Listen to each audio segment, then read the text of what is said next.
Audio testing, 1, 2, 3.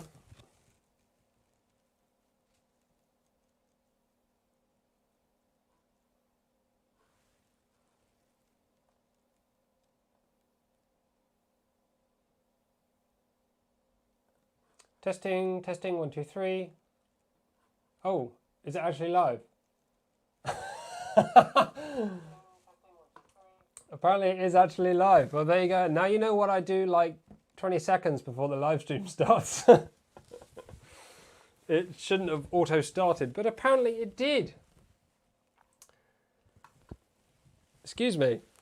Good evening, good evening, good evening, good evening. Pavel, Kenneth, Simon, Mitsuma, Ferry, Sam. Yes. Lots of people here. Good, good, good.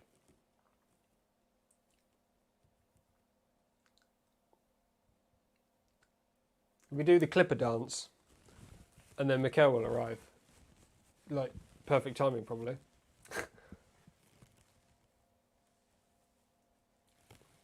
So, what's the plan today? So, last stream we designed a little clip that looks like these. Let me show you. I've printed lots of them. You can see a pile of them here on the desk. So, lots and lots of parts. They all fit rather nicely. I think the one that I did on its own had a bit of like extra plastic stuck in the grooves, so that was a little bit tighter than these ones, but it's absolutely fine. These sit in the frame without a problem. Oh, you can't really see, but it doesn't. You saw them at the end of the last stream. You know what they look like. So we've got a bunch of those printed now, and they look all pretty good. I'm happy with how those are working. We also, what else did we do? We worked on the panel. So as I said before, I was going to do some extra cutting of that panel. So I've got that and I'll show you that in a minute. Well, Richard, good on you for getting your own clips. They are quite easy, but it's nice to have a little design guide, isn't it? Just so you kind of get something that you know is going to work. I've used this design in quite a few places now. Pretty chuffed I came up with this. Works really nicely for all sorts of different slotted extrusion shapes. So the plan for today, well, there isn't one. We're just going to continue on.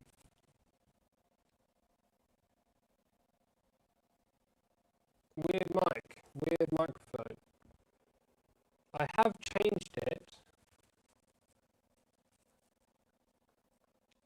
The microphone I had before, I wasn't happy with the audio, so I did change it.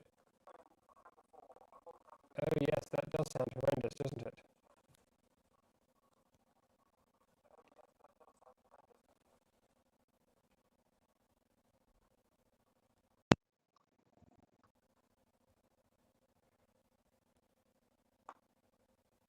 This is why I need to test audio.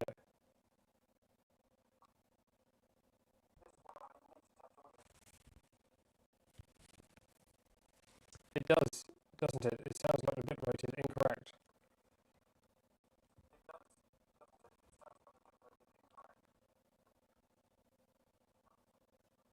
But it's set to 44.1 sample rate and the device is set to 44, which is 44.1.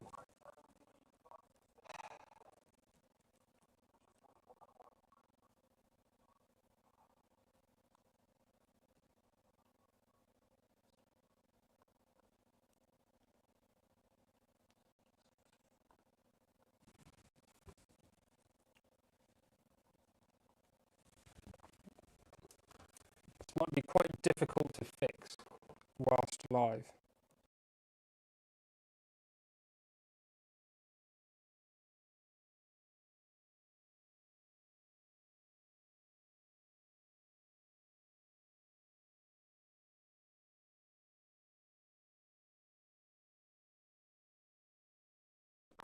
Is that working?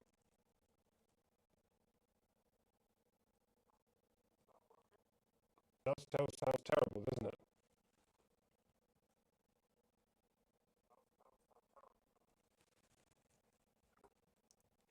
Why things just have to randomly not work? That would be...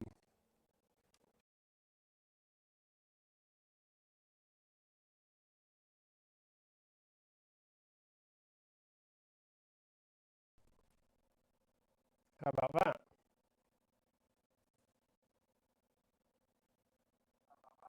No, that's still terrible.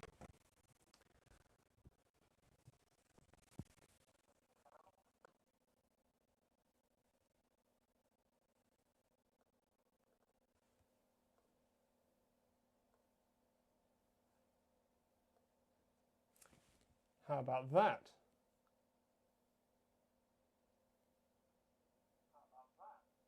Oh, has that worked? I think that might have worked.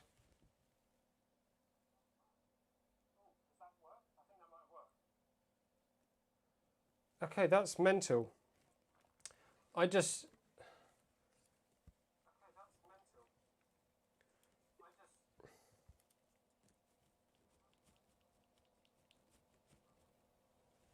So I've upped the level a little bit as well. It's bizarre. This is why I do that audio test before the live stream started, but this time it automatically started. This is why I do that audio test before the live stream started, but this time it automatically started. And we don't want to be hearing my own voice multiple times. So thank you for letting me know that's fixed. Thank you for letting me know there was a problem. Otherwise I would have carried on as it was, because I can't hear it, obviously. So what was I talking about? The panels. So obviously we worked on the panels last time. Let's show you what I've done. So as we alluded to last time, it would have been very loud for me to cut all that on the live stream late in the evening. So that wasn't fair. So this is now what the panel, well now panels look like. So it looked a bit like that last time you saw it. If we switch to a different view, hopefully audio stays okay. So obviously that's kind of what we finished off with. I'd done all the holes in the panel on the stream and I cut this lot out down here. Ooh, lovely. Since then, I've obviously cut that into two pieces. So I didn't have to drill any holes in the end. Obviously there's a bit of a radius as I've gone round, but that'll be absolutely fine. I tidied up all the edges so they're not really, really sharp. Some of them are still a little bit sharp, but that's that. Now, because I have to put this into the frame, like after the assembly, and I didn't do it at the right time because I didn't have it, I have had to do some other modification in order to get that to work. And I might have had to anyway, but no, I wouldn't have had to otherwise because, anyway. So basically, there's these two little cutouts in the top right and top left-hand corners. And this is where the metal plate that mounts the stepper motors sits. So this panel and the gap measured in here is off by a very small fraction of a millimeter. Because of that, I can't slide the panel into the location where it needs to go. So instead of loosening all the screws and moving the whole thing a fraction of a millimeter and trying to get everything realigned straight, instead, I just cut a small part out the top. You shouldn't have to do that, especially if you've assembled this all at the right time, like during the construction of the frame and not at this point that I'm doing it. But for me, that's the solution I've come up with. Other than that, I think everything's about the same. I did also add, using a large file, some fillets basically to the corners. Maybe if I pull this down here, you'll be able to see this one. So it's not a big fillet, it's just very small rounded corner so I don't stab myself on it accidentally. I've also added this hole in the top center because otherwise this panel didn't have a screw at the top, so it could have maybe vibrated a bit. Probably wouldn't have done really thinking about it, but it looks nice to have them kind of straight up the center. What else did I do? I have also found that it is very difficult to add these two screws because of the way that it slots in. So maybe we'll get on with that now and I'll show you how that all fits together. That's probably a good first step because that's sort of where we got to last time. So let's pull the printer over and get a little bit started. Before we do get started, just a very short 15 or 20 seconds, I can't remember exactly how long it is, message from the sponsor, because we got to say thank you to the sponsors for being able to do this. None of it would have happened without them. So let's listen to that very quickly. You won't miss anything. I'll be back in just a moment. This live stream would not have been possible without our sponsors, RapRig, Duet 3D and 3D Printz. So a big thank you to them for supporting the live stream. Carry on watching to find out more, or you can follow the links in the video description. Wonderful, wonderful, wonderful. So the first thing we need is the printer. This is going to be quite difficult because it's getting heavier and heavier by the day, it seems.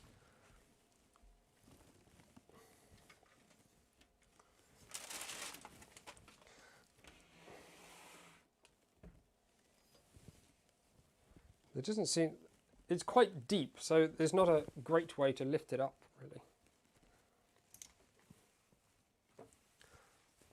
How do I want to lift this? It's weird.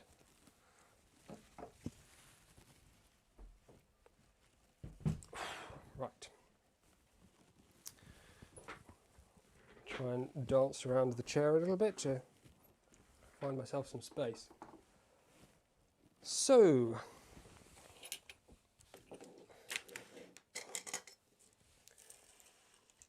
probably going to end up throwing these clips all over the floor by accident, but what can you do? So there is a bag of screws for doing the panel. These are all M5 screws, whereas most of the frame ones were like M6.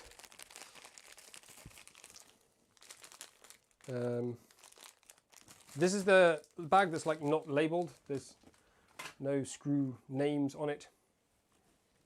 So that's the one that you're looking for when you do this. It might be labelled by the time you get yours.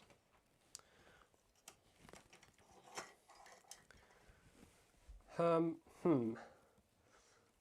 fitting the panel here, but I might actually have to turn the thing all the way around and do it from that side, because otherwise you're not going to see anything.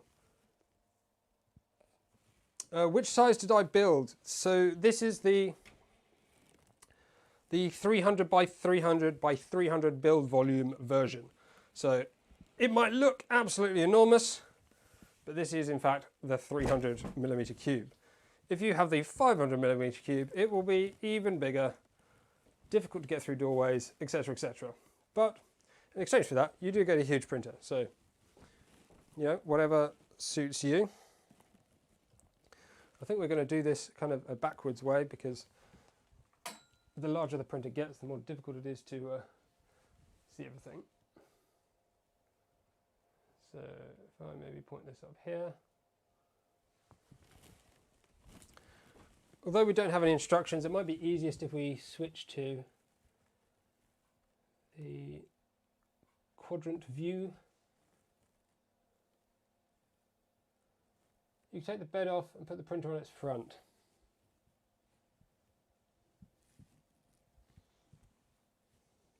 I could, that's correct. Is that going to be easier?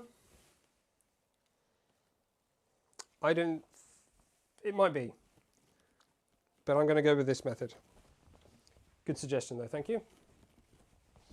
So the basic way these panels fit in, I've done mine with the white side facing inwards, and they obviously go sort of here but on the inside. So something like this. Oh, have to take the cable what's it off the top first. I'm not really sure why that goes on in such an early step, because considering how easy it is to access, it's bizarre. Anyway, so this goes up in here, and that will basically fit in there like that. And then you can probably see now how that's gonna work. And then likewise for the other side, just the other way around.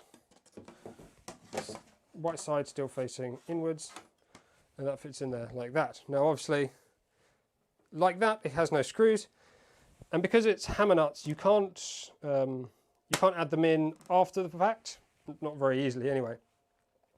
So we need to install all the screws and nuts first, and then put the panels in. So let's give this a twiddle around, and we'll go and install all the screws.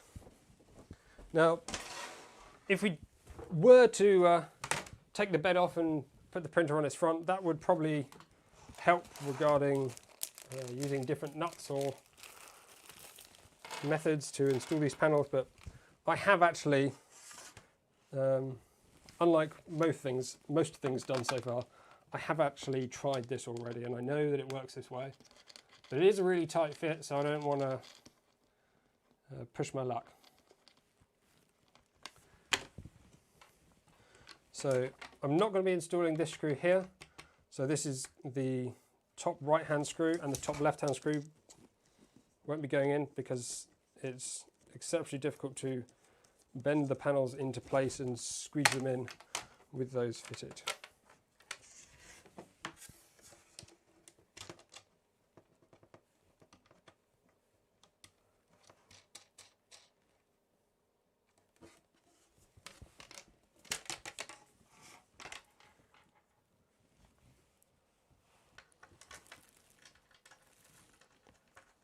Yes, I should mention here, this is of course not the standard procedure.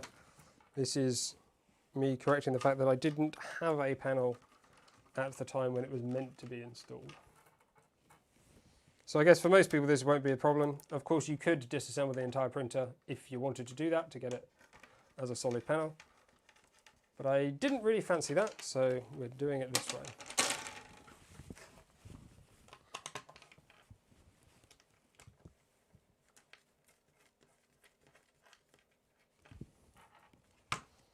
It might seem smart, but considering how difficult the panel is to install even in two pieces, it's still not necessarily a great idea. I think if I was to do it again, although I probably won't be, I would actually cut it the other way, and I'll show you, well, I'll try and remember to show you why as I put it in. You might be able to tell, but you will see. Now, I think there's also one more screw than there is nuts here. So we've got 3 more, 1, 2, 3, that's fine.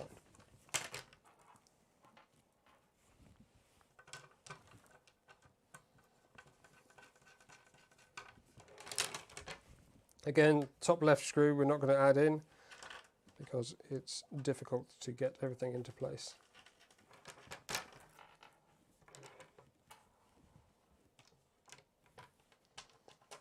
I mean, yes, that is why I put it this way, because if you cut it this way, then that edge is going to be kind of loose, but this distance is also not that large. Let's go and install it, and I'll show you why we might want to try a different option, or maybe even cut it into 4 pieces. I don't know. If you cut it the other way, you could maybe print some little joiners or something. So, which part do I need to do first? I've forgotten, so I'll do the left side first. So, obviously that part's easy. Getting it that far, no worries. But now, as you start trying to get it behind the motor, you have problems with the hammer nuts. You've got to get the hammer nuts into all the slots at the same time as well. So, and then it's fine to do here, but then as you get to this side, it's already behind the motor, so you can't really lift it out very easily, which is why this screw here, let's make sure you can actually see. Can you see this screw? I know, it's the one in line with this part here. Let's move the camera.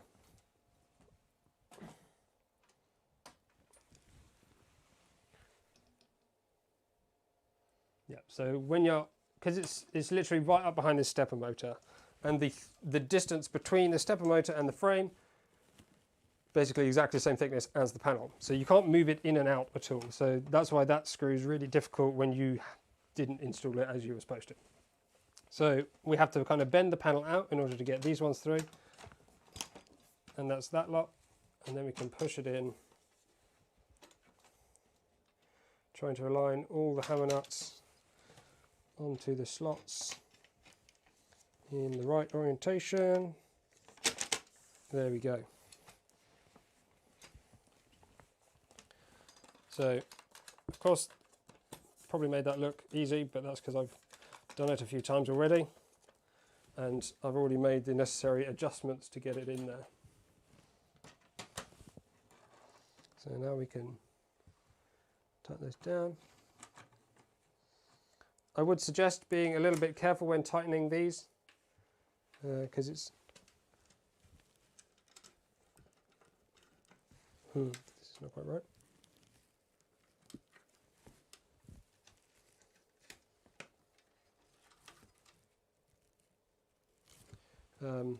It's very easy to crush the die bond aluminium.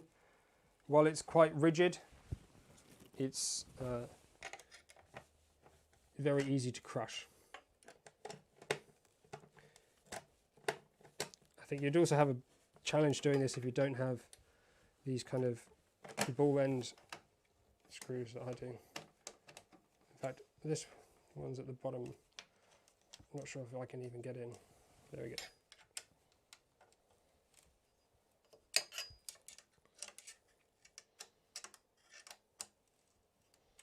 That one's not.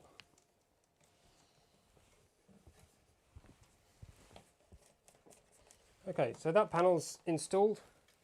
Might not be perfect, but it is installed. So, well, for some reason I feel really, really warm today.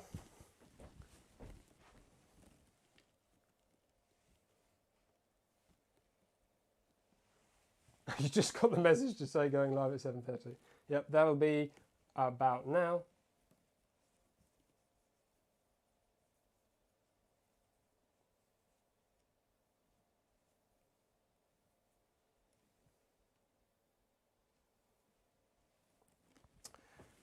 Right, so if we now have the additional problem of having these screws in the way when trying to mount this panel. So this one is even worse. So again, get it sort of close to where it needs to be, tucking up behind the panel up here. Oh, no, that's too low, let's raise it up.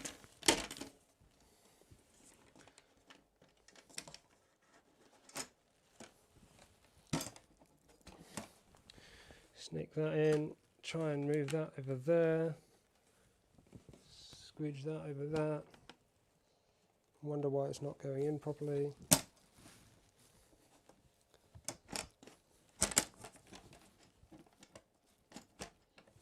And back to these ones, back to those ones, and almost cut my fingers in it.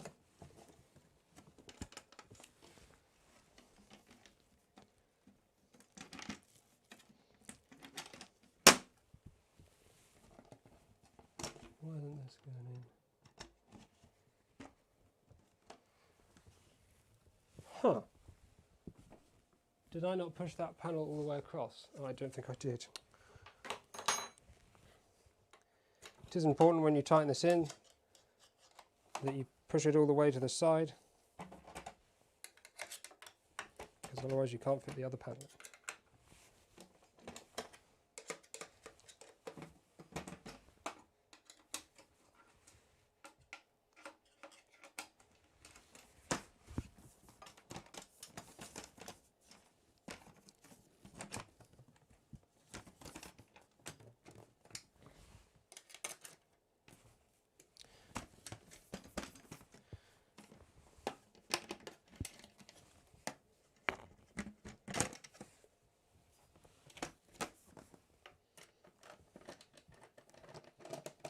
So there we go, that's pretty much there now.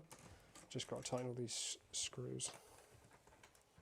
As I said, just to be absolutely clear, this is not the way it's designed to be done. This is me fixing a problem that I made by not having the panel when I was at this stage of assembling and not wanting to dismantle everything to get back to there. So that is, I think this is a reasonably good way of doing it if you do find yourself in the same situation. But I would recommend trying to avoid this situation wherever you can.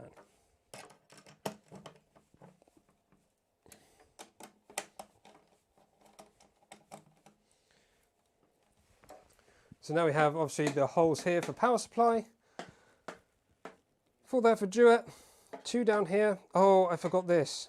Oh, Adam, you absolute fool. I did buy a stepped drill bit to do that, so let's do that quickly. Again, recommending doing this when it's not attached to the frame, because that's probably a silly idea, but that's what I'm going to do. Not actually used a stepped drill bit before, so hopefully this goes okay.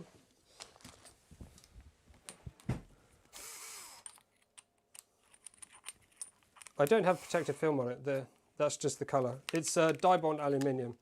It is also different colour both sides, which is weird, but that's the way it is.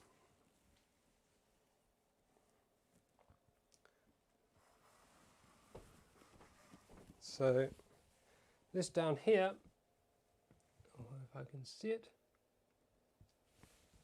here is marked for 16 millimeters. So I have a step drill bit here that goes up to 20. So with a bit of luck, lots of luck,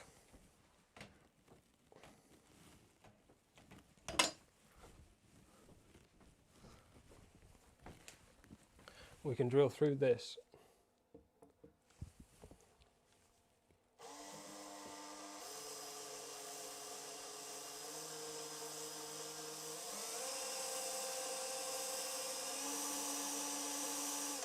This is the bluntest drill I've ever used in my life. It can't even go through this rubbish.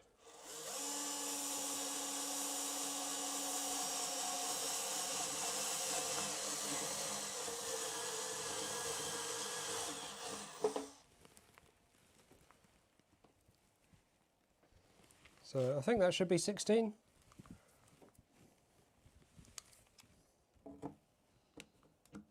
Yep. Good, good, good.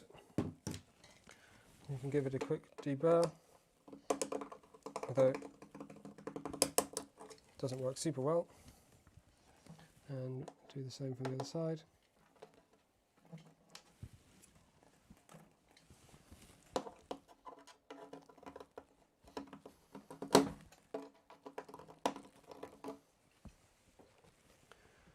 That looks reasonably good.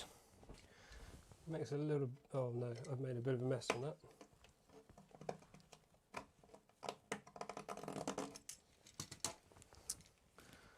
Don't have the Hoover with me this time either.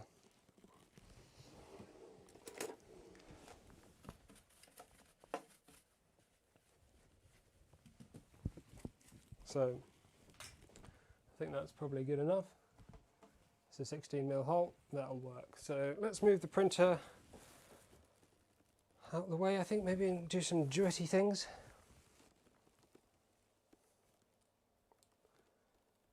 Is there a question there?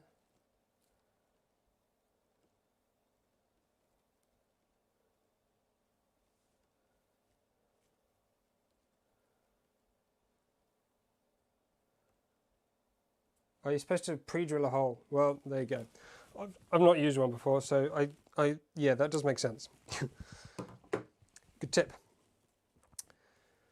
And now that panel's in place, we can actually put this tool clip back on the top as well. Of course, now that I've put a screw right in the middle, this is not going to be able to go right in the middle. But I think somewhere close should be okay.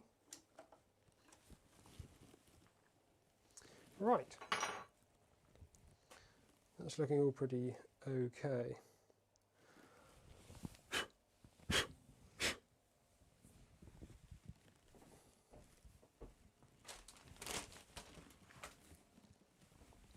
Let's try and tidy this up a little bit. Oh, this is sharp.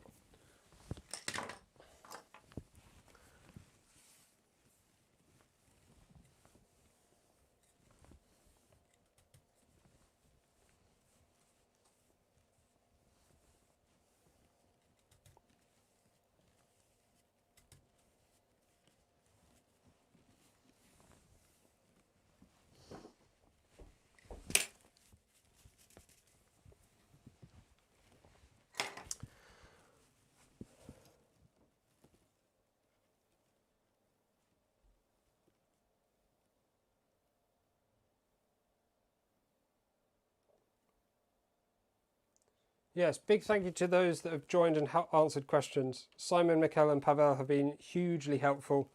to everyone's questions, so I do appreciate that very much. Thank you. Good job. What do we want to do next? I think I put Duet in the title, didn't I? So maybe we should do the Duet configuration. Seeing as I feel rather warm this evening, that will be a nice, simple thing to do, right? Maybe, probably.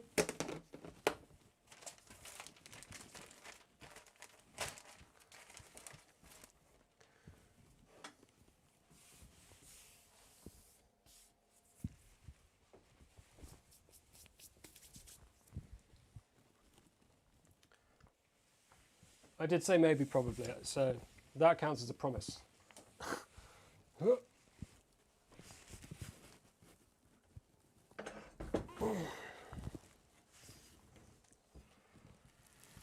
If it's at all feasible for you to make your printer without moving it 6 times, I would suggest that, because it is rather heavy.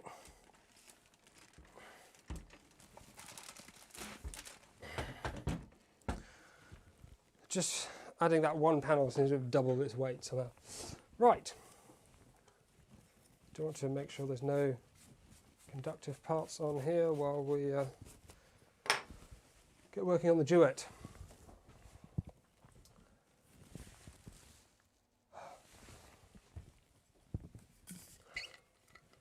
Oh, the cameras are all over the place now. They're pointing in all weird directions.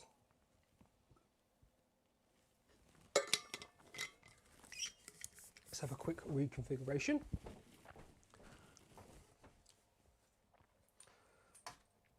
Oh. So many wires and things, everything just gets caught on other stuff. Okay. So, it's time to chill and relax and try some Duet configuration. So, I should be clear right now, this is not going to be a 100% like pre-planned tutorial. I'm going to basically go through the instructions that they've provided and show you how to do it. I do have some practice in doing these things, so it's not my first time, but I've not done it 1,000 times, so I would not say I've mastered it. So this is what you get in the box: the control board, a ribbon cable. I believe this is for connecting the Raspberry Pi, I think, because I think that goes in there and that connects out to the Pi. I think that's headers for Pi. You get a bunch of pins, 100 pins, and all the different connectors and spade terminals and whatnot for connecting all the different things. And then this is the other expansion board that you need, which you think would be huge, but is actually super duper tiny. And this basically plugs into here and gives you 2 additional motor headers because it contains 2 additional stepper drivers. So that's how we get all the drivers that we need for this particular, that's stuck on there now. But I'm going to get it off.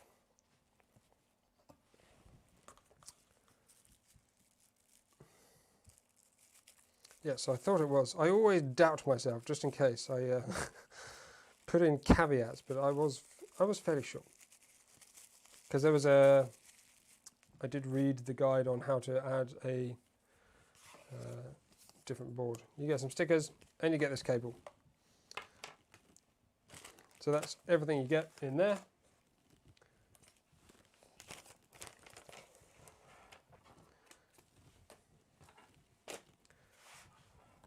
I'm not sure if this is conductive foam. I'm going to just put it on the wooden bench. I think that's probably just as safe.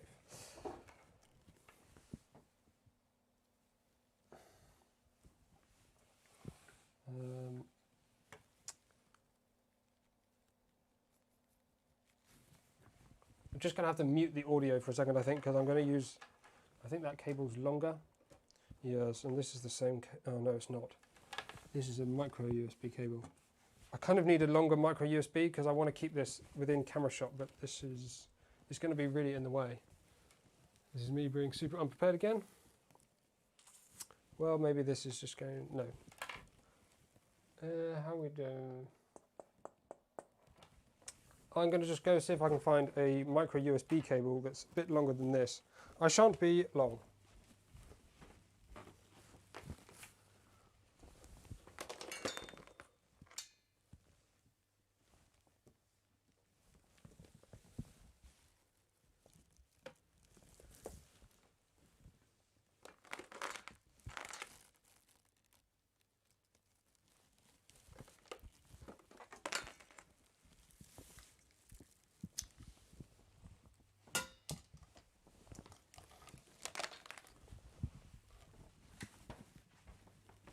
Right. I found this one, but it may be power only. We'll have to give it a go and find out.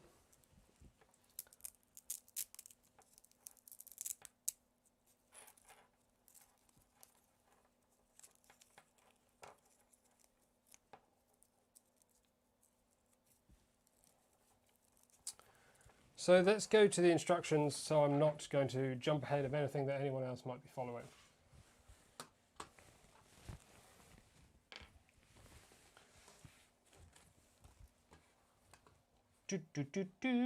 So, as always, we've got the instructions visible.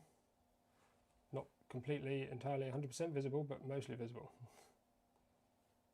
If I do that, there you go. So, wiring and firmware, if you go into here, this takes you to wiring diagram and firmware. So you click on firmware, and this is where you would start looking at the guide for how to do the firmware-y things.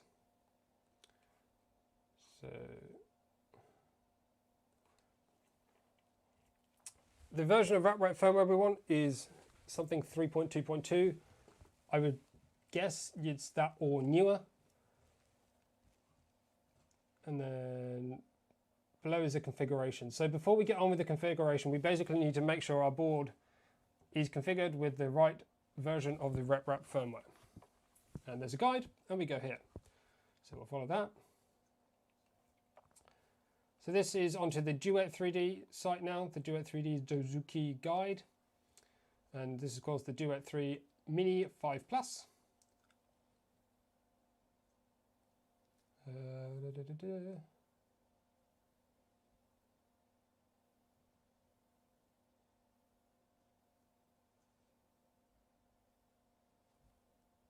So we got this, package contents.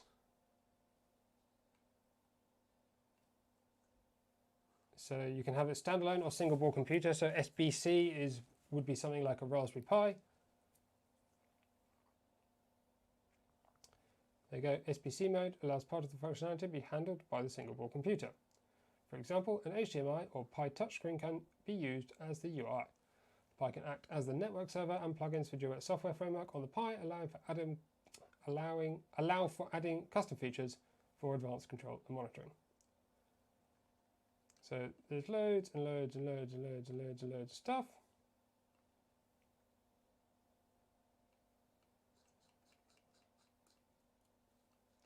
I can't remember.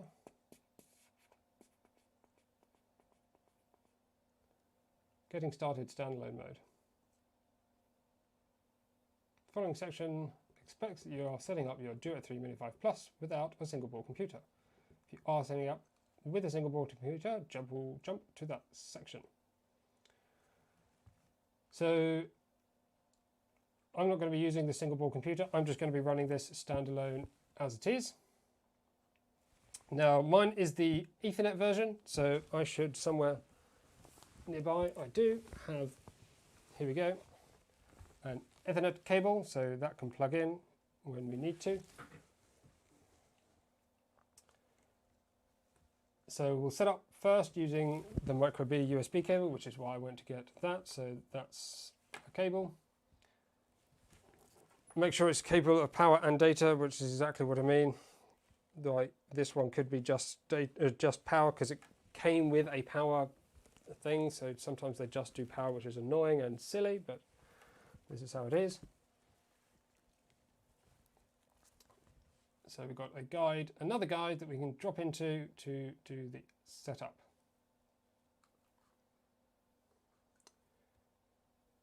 and then we've got another guide. This is why I'm doing this kind of guided, because if not, you can find yourself 10 layers deep in guides. So first, connect via USB. So connect to the PC. Do not connect the other power supplies at this stage. So we're literally just this board going into the USB port on the computer, and then into the micro USB, which is over on this side of this board. You can see it here.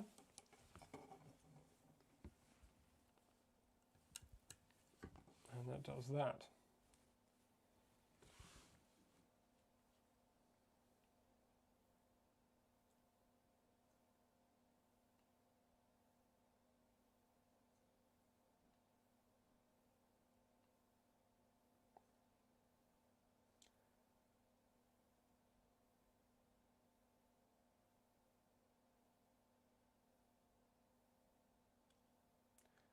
So it's telling us to download the drivers.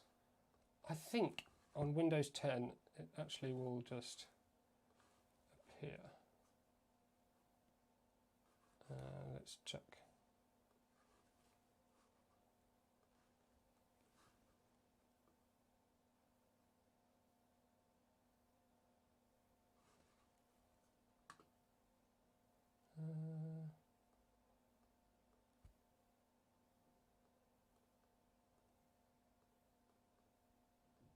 I can't find it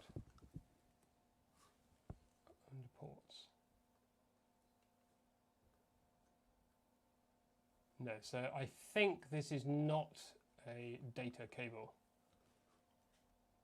because it's receiving power, but it's not, the computer's not responding to anything. So unfortunately, that cable is going to be useless. It would be really useful to have something longer so I can keep this visible. This is the thing. I don't know if I have any USB extension cables, perhaps. Let me go and have another quick look.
Okay, so hopefully this cable is a little bit longer, and hopefully it also does data.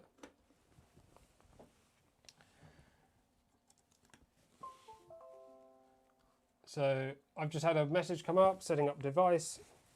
It will show as unknown device, but I believe Windows 10 can find suitable drivers. If not, we shall follow the guide and download the drivers manually. And device, USB serial device COM3 is set up and ready to go. So for Windows 10, it looks like you'll be able to just plug it in and you'll be ready to go. If not, you can come over here and download drivers, and then you can install those by the guide. There you go. Quite easy to do. And there's instructions for macOS X and Linux 2, I believe, though they don't actually require drivers. Yeah, no drivers. So now we need a terminal emulator. So this is basically a way to send commands to the board. So we're using something called YAT, Y-A-T. I don't know if you pronounce it that, but that's how I've pronounced it. So we can download that from here. So that will send you to this link, SourceForge. No, and then you can download it. I've already downloaded it because we know that downloading stuff while doing a live stream was not a great idea.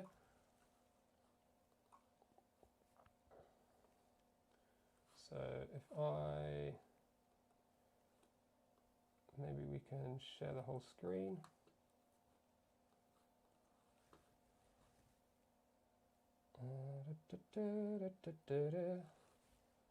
There you go, full risky mode, everything's available. So this is the file that you download, a zip file, so we're just going to extract all to exactly the same location, and then we can run the setup. We can definitely read all of this.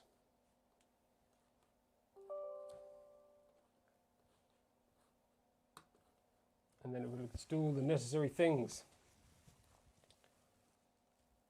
And then you just hit, from there, just next, install wherever you want. And then it's going to go ahead and install.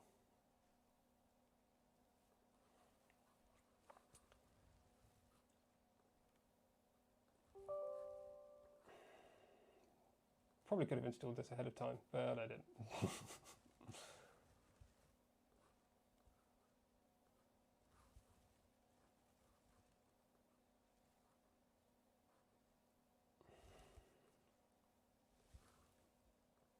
Hopefully now.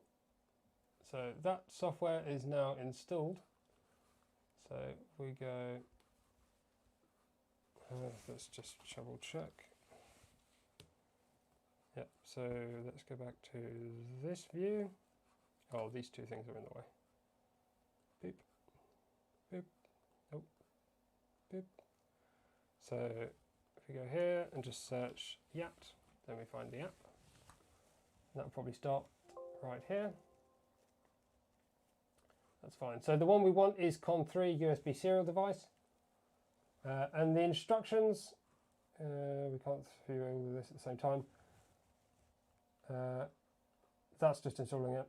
So here it tells you how to connect and configure some of the text settings. So we've got the COM3 device selected. I wish I could show all this on one screen. This would be much better. Let me see if I can just add this window.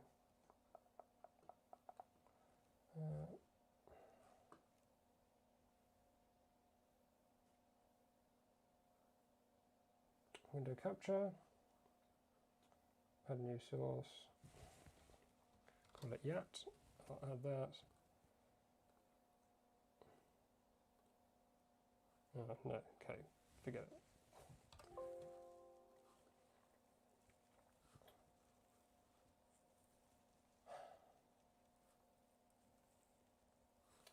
So we want to do is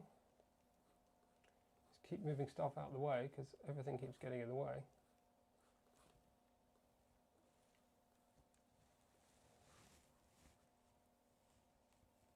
So we want to select COM3 and that's fine. I think we can just press OK from there because we can't actually modify. There used to be a button here where you could modify the text settings before setting up, but now there isn't. So you can go here. Before you do anything, we can close that for now. We want to go to settings and then text settings and change this to just LF. And click OK and OK. That just changes when it starts a new line, so it just makes it a bit easier to read the messages. So now we can actually start this, and that's going to start talking to the control board. Bear in mind I can't see chat at the moment, so if you do say anything I won't see it. Apologies. Let's get through this. So we've got the same instructions for Mac OS X and Linux. Next we want to check the firmware, so we're going to check what firmware is running on the board. Now I have already done some work on mine, so mine's not showing what it had when it arrived, but I will show you how to do this anyway.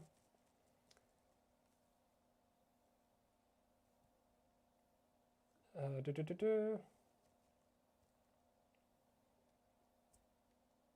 was going to actually say to do something else first. It was, because you can have Wi-Fi or wired connections, the Wi-Fi one can often send you lots of messages about stuff just because it's always looking for a valid network connection.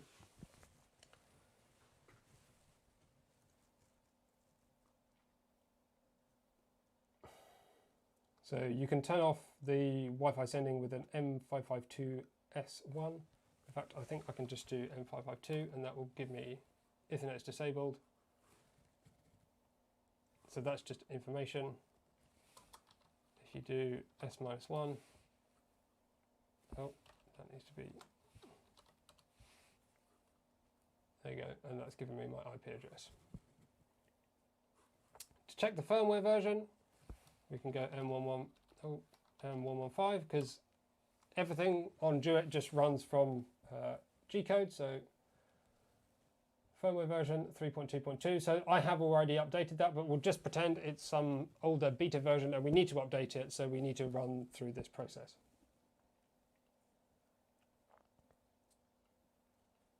The next step is actually talking more about enabling the network module. Oh, you can't see that screen. This is silly. Let's cover this Yak window then.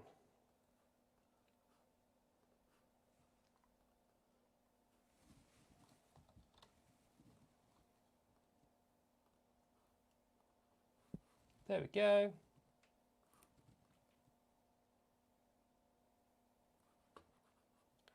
And then I can have my chat back as well, because I've probably missed messages which show me I'm doing things wrong.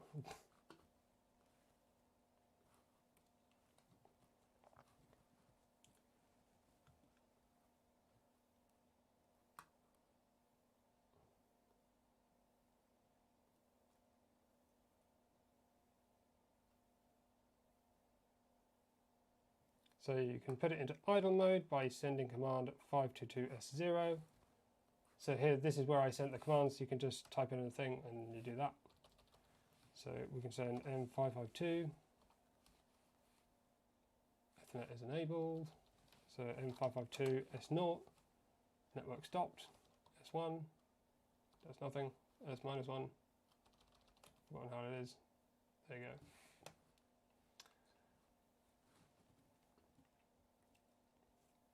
For Duets with Ethernet, send 552 to check the network module status. It may report that the module is disabled or enabled. Put it into disabled mode by sending 552S0. Send M552 again to check it is disabled. Then proceed to step 10. So, network stopped. Network is disabled. So, no configured IP address. Although there is an actual IP address, which is kind of bizarre, because the network is disabled. So this is for Wi-Fi only. This is for Ethernet only. So this is where you can configure the IP address that you want your particular device to have. So when you're finding stuff on the network, it's very useful to know what the IP address is.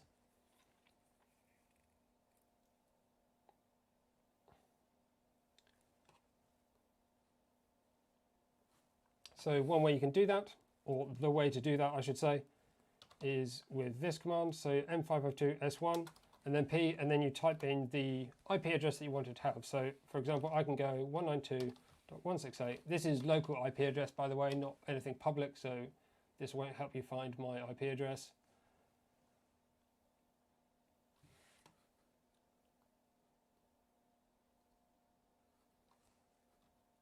Oh, so there's it. So I know that, for example, 150 is free. It's normally just this last number that you would set. So if I set that, it's now sent that. There you go. Ethernet running, IP address 192.168.1.50. So that's now available on my network at that IP address.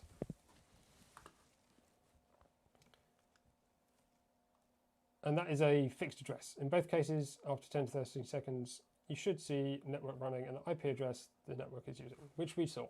Ethernet running, IP address 192.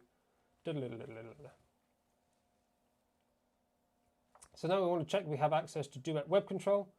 So to do that, of course, we're going to use the IP address that we just configured. And we can literally just type it into the web browser. Let's do that over here. 150, wouldn't it? So that's now going to start up, and we now have our Duet, what do they call it? They have a special name for it. Duet web control. So this is in a really narrow window, which is why it looks kind of bizarre. It looks a bit better when you full screen it.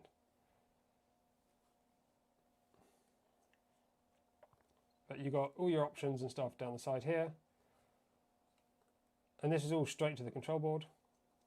Information, status, you can do your homing and move your axes, extrusion controls for all sorts of stuff. You can set up custom macros, so you can basically write a very short macro or a very long macro, whatever you want to do, with a set of G-code. You save it on the control board, and then you can run those very quickly at any time. So maybe you have a calibration code that you like to run regularly, or testing that fans and stuff are running, or testing a heater, or doing PID or something like that. All those sorts of things. Anything you do with the G-code, you can have in a macro, and anything that the board does is done with G-code. So basically anything. Hopefully that makes a little bit of sense. So let's go back to the instructions. So we've got this, we've checked that we have access to the Duet web control, and that all seems to be working just fine. There is an alternative way, so you may also be able to access your Duet by typing duettest.local in your address bar. So that's one way you could do it if you had DHCP. In other words, you have an IP address that gets assigned when it wants to access, which means you can have a different one each time. I prefer to have a static one, and then I know exactly where it is. Maybe there are advantages to using DHCP, easier to configure probably, but I'm not too worried about that at the moment. So because of the way we've done this, and we've just sent the G-code and given it that IP address, it's not saved in the configuration file. And the way the Duet boots up and the way the firmware is configured, every time you start it, it basically reads a set of G-code that does that configuration. So the very instant you start it, it's basically fresh every single time. So it starts completely fresh, it looks at the config file and sets all those settings all in, well, the first few seconds of turning it on. So in order to retain that information on there, we need to configure the board. So from the Duet web control, we want to come down into, oh, it's weird having this as collapsible. I believe it's in no, come on, Adam, read the instructions. It's in system. Where's the system? Here we go, in files, system. So these are the files that it reads as it's turning on. So, well, not all of them. Where's config.g? Why do I not have a config.g? Huh? What have I done?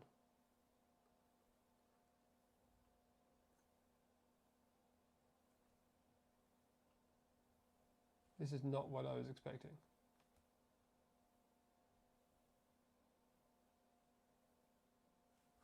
I think Peter can just probably leave. He's clearly not interested and just wants to be annoying.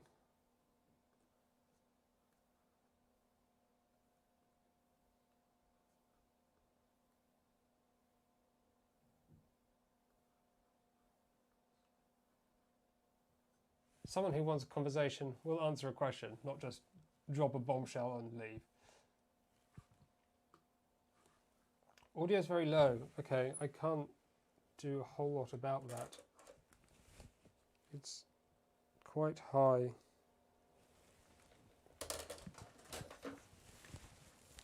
Hopefully maybe that's a little bit better.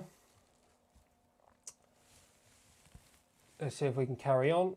So, I was expecting a config.g file in here and I can't see one for some reason.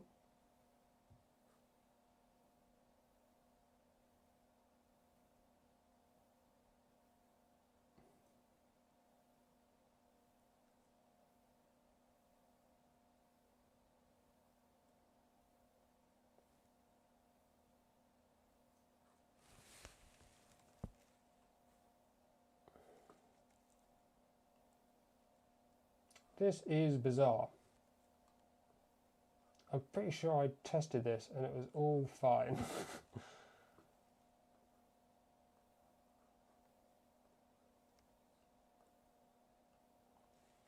Bed, bin, home all, pause, resume.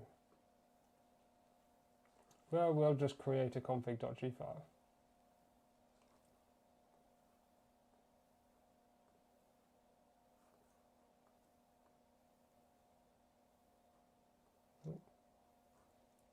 Is it because I'm...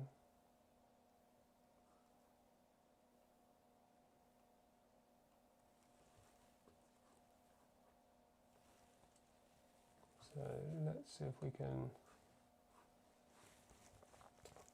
I don't think we need this so much now.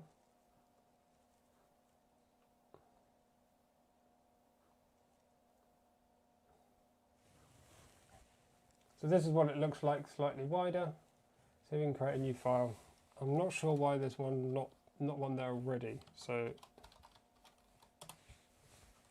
we'll just create one. This might not be the correct thing to do.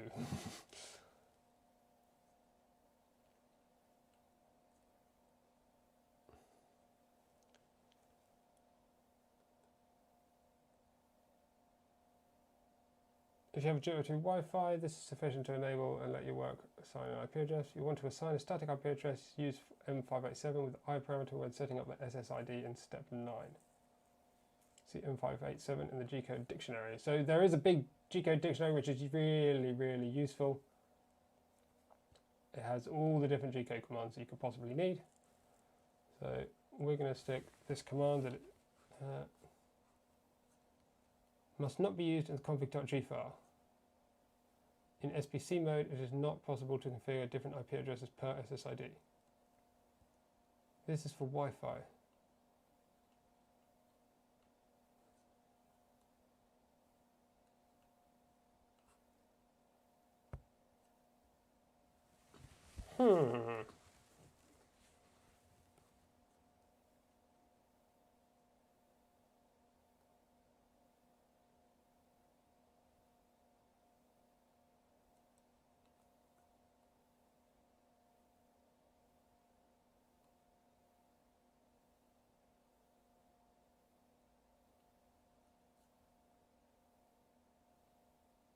Okay, we might have to... I think we can just use the same command as before.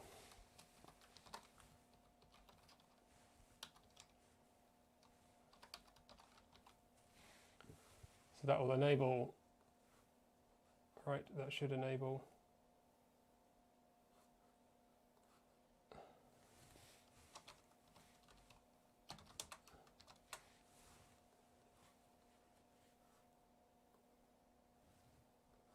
Should enable the network and set that IP address. So we can get back to it quite easily. Set IP address for Duet 2 Ethernet, Maestro and Duet 3. What's this? Ensure future connectivity.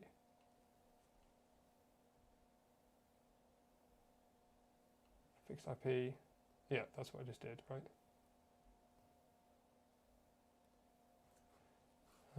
What did I use in YAT? Let's just double check that. Yeah, S1 and then the P. Okay, that's good.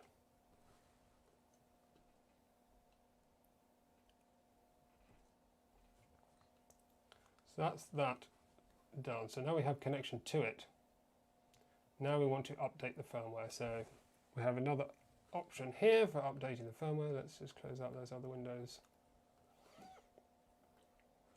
So as we checked, my firmware is actually the right version, 3.2.2, but we're going to pretend it's running a beta version that needs to be updated. So we're going to run through the update process, so you know how to do that. Well, I'm going to try anyway.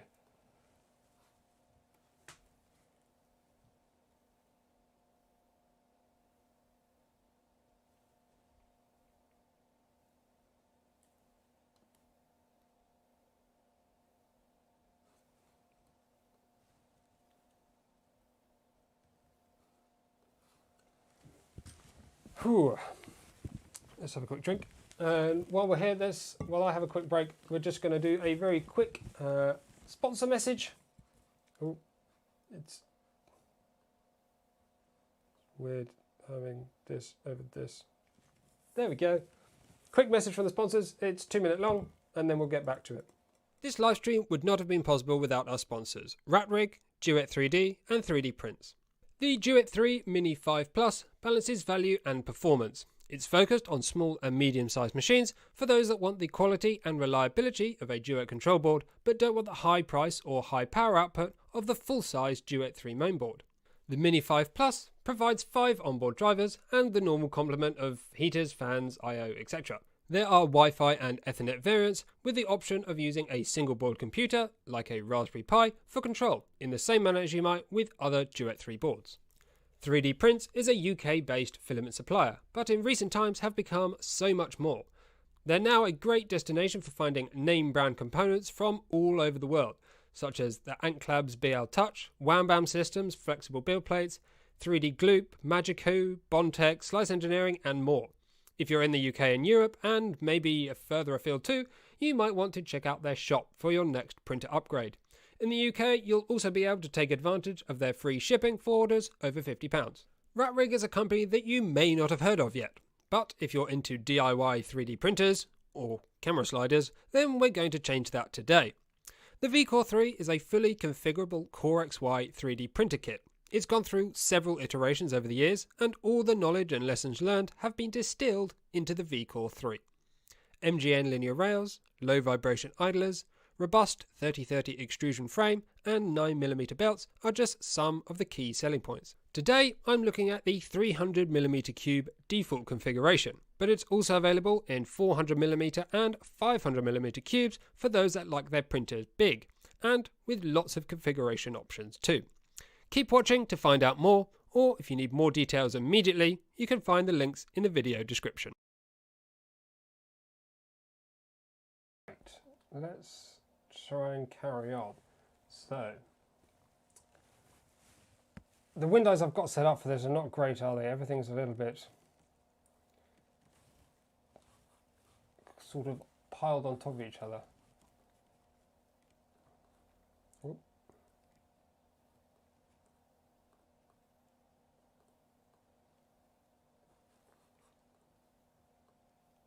No, that's just that. Huh.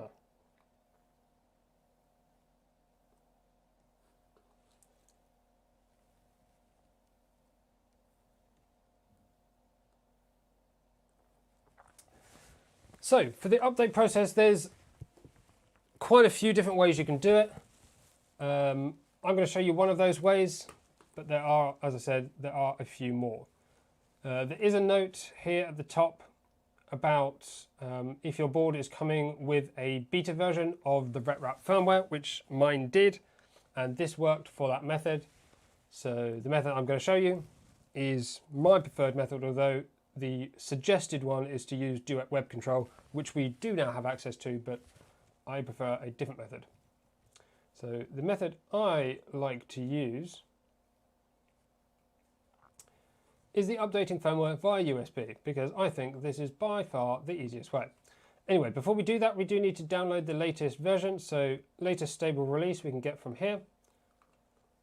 Once you're here, there's, well, all the releases are kind of listed.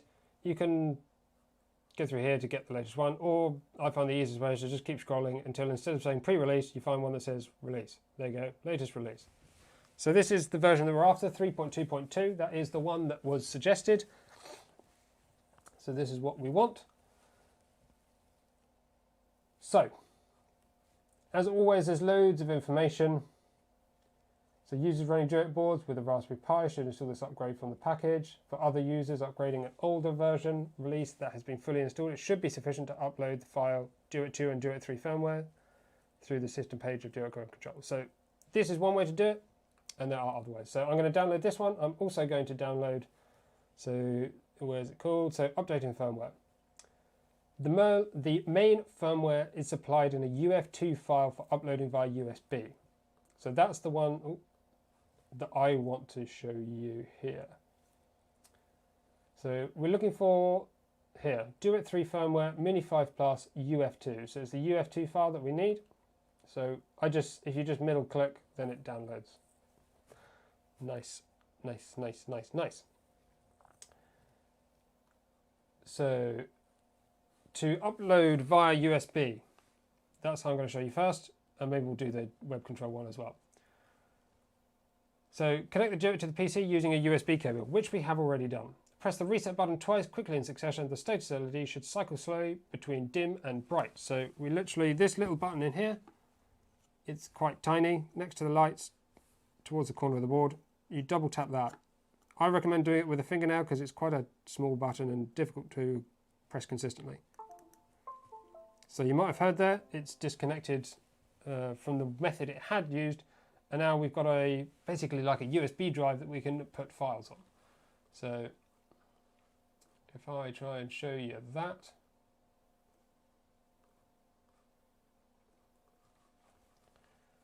here we go. So this is just literally the drive as can up. So this window basically came up as soon as I finished pressing that button, the double tap, and now we can put something on there. So the file that we downloaded, the UF2 file, we can drop that in here, and that will upload. And you'll immediately hear that's read that file, it started disconnecting, and that started doing the update. So the status LED will flicker as the firmware is being, let's switch back to the view that we had. The status LED will flicker as the firmware is being written, then the Duet will reboot using the new firmware. The mass storage device will disappear from your PC and the Duet 3 COM port will appear. So we're expected to go through now a kind of similar process to before. This will probably be needed again.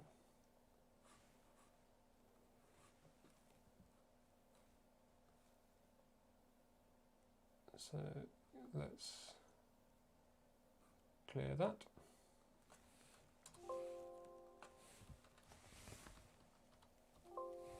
Oh, we have to connect. So M115. So that's showing version firmware 3.2.2. And we can check, what is it, 552?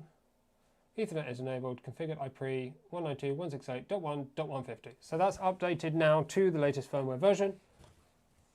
Obviously, it's the same as it was before for me, but if it was different, then that would have done exactly what you needed it to do. The other method is to do it via Duet Web Control. So we have Duet Web Control already available. It's going to launch that again. So to do this, we actually need to expand that so we can see this Upload System Files button. From there, we want to browse to the file, the zip file, so the first thing that we downloaded, the one right at the top, and we just open that. And that's going to send that whole zip file straight over to the control board itself. As you can see, that's going through all the files that are in that zip file and sorting out everything that it needs to do.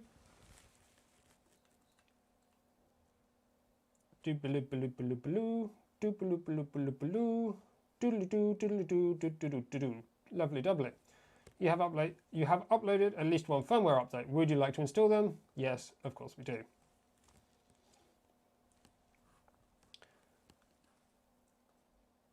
And that's going to go through and show you how that works.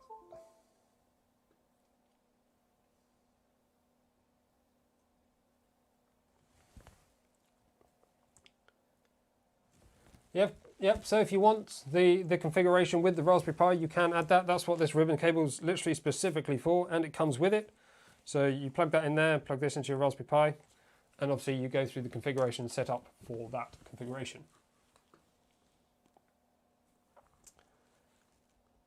So there you go, that's kind of done. That's also updated the other way. So again, both ways really quite easy. My preference is probably the USB version if you have local access to it, because you don't have to worry so much about the IP address and all that kind of stuff. But if it's maybe already in a machine but is connected over the network, then in that case it's obviously going to be easier to connect via the network rather than ripping it out and moving it to a computer. So if it's already installed, probably the network method. If it's not installed, I prefer the USB method. So now we can head back to where we were. So the guide was prepared against the RepRap firmware 3.2.2. For an official guide, go here. So that's what we've done. We've spent the whole time making sure that we're up to the right excuse me, I do apologize. making sure we're up to the right version and it's all configured and ready to go. So the next thing is below you'll find pieces of Duet configuration files with comments. All files with a boilerplate setup for this vCore 3 can be downloaded as a zip package. So I'm going to grab that. Fortunately, my internet connection is much faster today, so I don't have the problem I had before, which is good. So in here, there's a bunch of configuration files. Oh, no, hang on. Well, I'm updating. Apparently I'm getting Repetier host. No, thanks.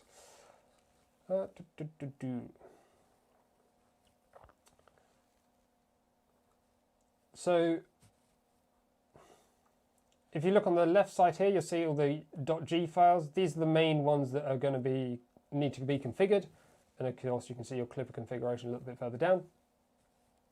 Config.g is the real main one. So that's the one that's, that gets read as the board turns on. So a lot of the configuration in terms of Wi-Fi and stepper drivers and everything, all the motion, all the end stops, all that kind of stuff, all the leveling, everything is done off that one configuration file.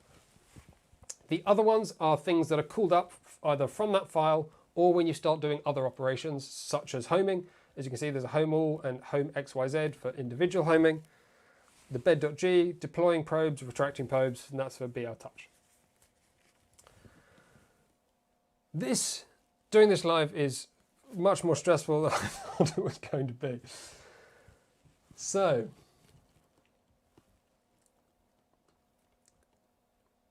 as it mentions in a warning here, neither the files in the package or this guide is complete copy and paste. So you do have to do some configuration as you're doing this. It's not just paste it in and it's ready to go. You do need to set it up.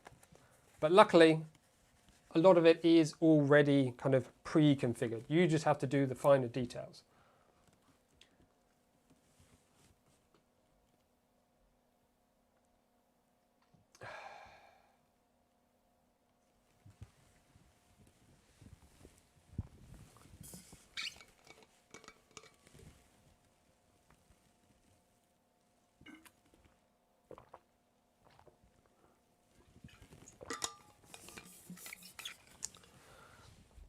Right.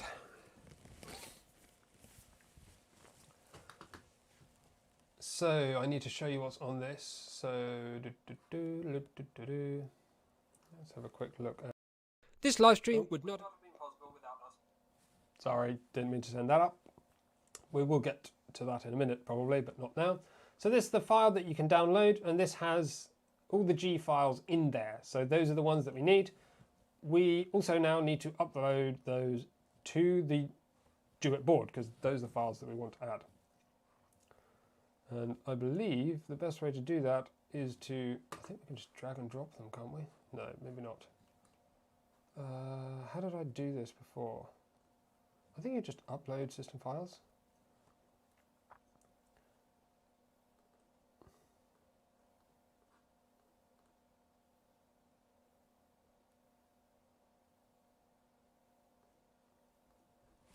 Yes, so so to upload those files that we were just looking at, you can simply click Upload System Files, and then you browse to the location where those files are. For me, oh, you can't see that now. You browse to the location. You know how to do that, I'm sure you do. You can click and drag over all the files to select all of the individual .g files, and you click Open, and then, of course, just like before, it'll upload all those little files. And you can restart the board to apply the updated configuration. And we're going to click yes. Of course, there's not too much to worry about in terms of incorrect motion directions and all that kind of stuff at the moment, because we can't really check it. I mean, technically you could check it, but it's not going to be worth checking until we've got everything configured fully. So don't need to worry about that right this second. Of course, now that we've updated a new configuration.g file, we don't have that IP configuration that we did have before. So it probably would have been smart to modify the .g file before uploading it. But, you know, shoulda, woulda, coulda.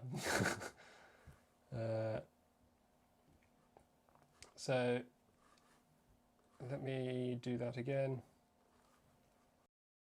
This live stream. So one thing you could do to avoid what I'm going to have to do now, before you upload this config.g file, you can edit with a notepad, Notepad++, whatever you have, and modify this P here. So this is the 552 command that we modified. This is probably not that easy to see, is it, thinking about it? Can we zoom? There we go. Look at that. So here, clearly set to 0000, so it means it will use the DHCP, which means it will basically automatically assign an IP address, which is what it's done now, which is why it can't find it at the old IP address. So if you did want to do it the easy way, you would probably just configure this like you did the setup originally, save it, and then when you upload that, it will have that network connection working correctly. So I'm going to have to now find it. What's going to be the best way to do that? We can use YAT, of course we can.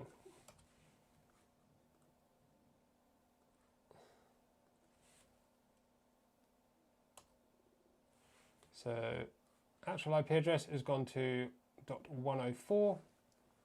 So we can literally go across to here. In the web address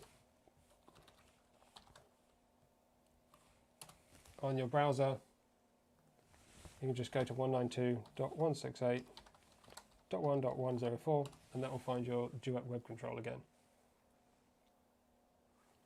So here we are back at a familiar interface, and you can see this is starting to look a little bit different now. Because we've added some configuration data, it now knows that there's tools and heaters and probes and all this kind of stuff. So it's got some information on sensors and that sort of stuff. Obviously, everything's going to show errors and faults and whatnot because there's nothing actually plugged in. So you can't really measure a temperature when there isn't a probe. So everything's showing like absolute zero, which is fine for now, which is why I was kind of explaining before. The order in which you do things can be a little bit weird because ideally you want this in and all set up before you do this, but it's also a good idea to get this done a little bit before you get it all in, just in case you're having issues. It's a bit easier to sort out when it's not in the printer. So we get the basic done now, and obviously we'll test it once it's in the machine.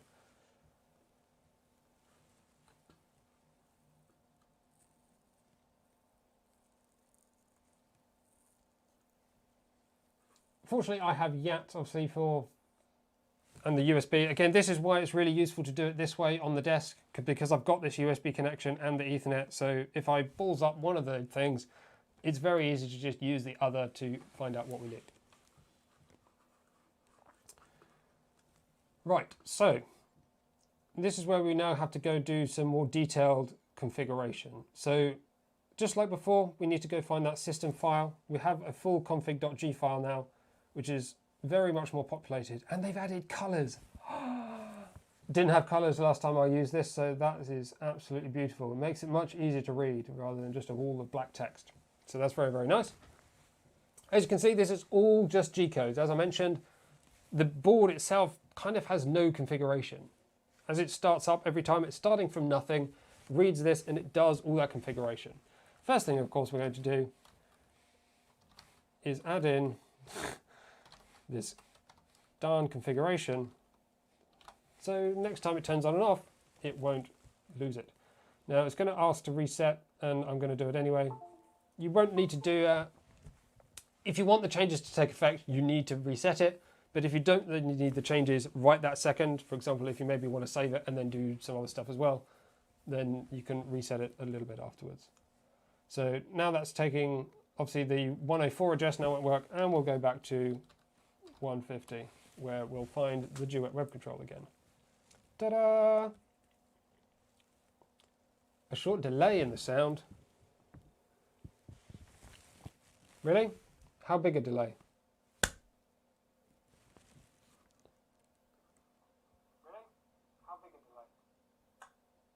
Oh, there is quite a big delay. Well, that's bizarre, isn't it? I think it's related to the issue I had at the start with the bit rates not being quite aligned, and maybe something's still not right there, which is why they're now not aligned. Not a lot I can do about it in the middle of the stream, unfortunately, without resetting the stream, and I don't think anybody wants that.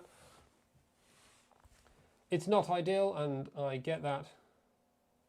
That's probably a little bit annoying. But hopefully, if I don't even show you my mouth, then you won't know that it's delayed anyway. So as I was saying, let's go and find this config.g file. You can see there's all sorts of other files in here, but config.g is the main one we're going to take a look at today. So fortunately, there's loads of comments in here as well. And you can't see my mouth, so you don't know what I'm saying until you hear it, which means there's no weird delay. So yeah, there's lots of, obviously the actual G codes themselves are in pink, and then you've got these nice comments on the right hand side. So you could change the name of your machine. Maybe I'll call it maybe Adam's VCore 3 or something like that. I think we'll probably just leave it as VCore 3 for now. This tells you the type of kinematic system and that we're using millimeters. If you want to, you can go to the dictionary and find all these G codes. The list is absolutely huge. So this is obviously just the list down the left, and then you've got expanded detail information down the right. I tend to find the best way is to Control V, do a Control F to find, paste that in, and that sends you straight to what you need. You click on it and you're there. And then you get all this sort of information explaining all the different configuration parameters, and quite often some like special properties like, by the way, if you configure it like this, you might want to consider this and stuff like that. So there is huge amounts of information in this. I think they call it a dictionary, right? G-code dictionary. It's somewhere I come back to a lot because I struggle to remember any G-codes at all. So there you go. Here we go. So if we say here, we've got M669K1. So the K parameter, so obviously you have the M669, that's the main command, and then your parameters is what comes after. So KNNN means the letter K with 3 things after it.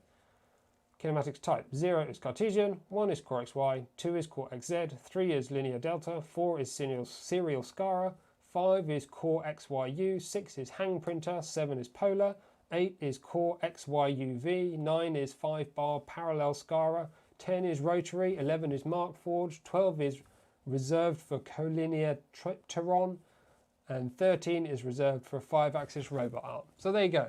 If you wanted to do one of those other sort of kinematic systems, probably not with the VCore 3, then that's the kind of thing that you would do. That's how you get to all those different G codes. Huh, what a lot of talking. You probably want to know about comments in this as well. So on any given line, if you have is that semicolon at the start, then it ignores the line. So for example, stick one in there, you can see the whole line now goes orange, and that gets ignored. While it's all those nice pretty colors without the comment at the beginning, then that will be red.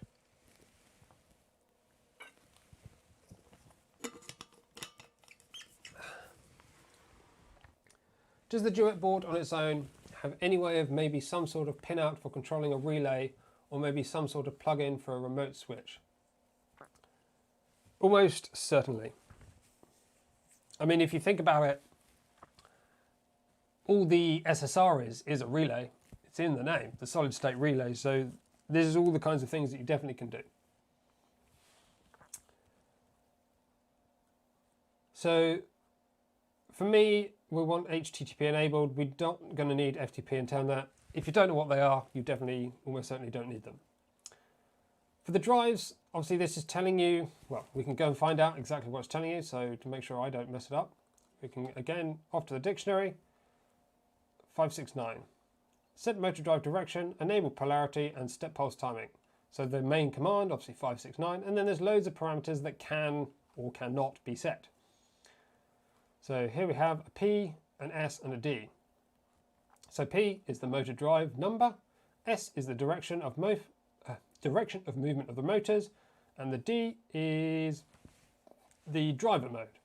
So 0 is constant off time, 1 is random off time, 2 is spread cycle, stealth chop 2, So we have P 0.0. I'm not sure why they're 0.0 and not just 1, 2, 3, 4, 5. But anyway, drive number 0.0 is direction S1 and type D3. So D3 is Stealth Top or Stealth Top 2. So obviously dependent on which one is on that. So there you go. That's all that configuration. If you, obviously we can't test the direction of the stepper motors right now. There's no motors plugged in. You could measure the terminals and all that kind of stuff, but it's just not worth doing. So by the time you get it on the machine and you start moving things around, if you do find stuff moving in the wrong direction, or not necessarily wrong direction, but the opposite direction to what you wanted, which would probably be wrong, then instead of having to fiddle around with cables and making sure everything's right both ends, maybe you've managed all the cables already and everything's like perfectly aligned, you can just come in here, switch that to the other number, and then it'll go the other direction. As simple as that. And of course you don't have to recompile this every time. Once it's on Duet Web Control, which is where all those files sit, you just connect to it over the web interface, Duet Web Control, go to this file, change that, save it, it resets, job done. That's it. That's all the reconfiguration you have to do. Of course, if you want to do the update again, you can just send that zip file to the Duet Web Control. So after we've set all the motor numbers and their directions, 584 tells the firmware which one, what they do basically, which axis they're controlling. So if we go to M584, again, best way to check is on the, oh, this gets referenced a lot. Let's maybe just scroll down here for this one. 584. So there you go, the drive numbers of the X motors, the drive numbers of the Y motors, and the drive numbers of the Z. So it's telling you which one's in each place. And again, that's not going to be something we need to configure. Configure microstepping with interpolation. So we're going 16 microsteps, but with interpolation enabled, and that will give you your kind of 256 microsteps. I feel like we could probably go through this a little bit quicker.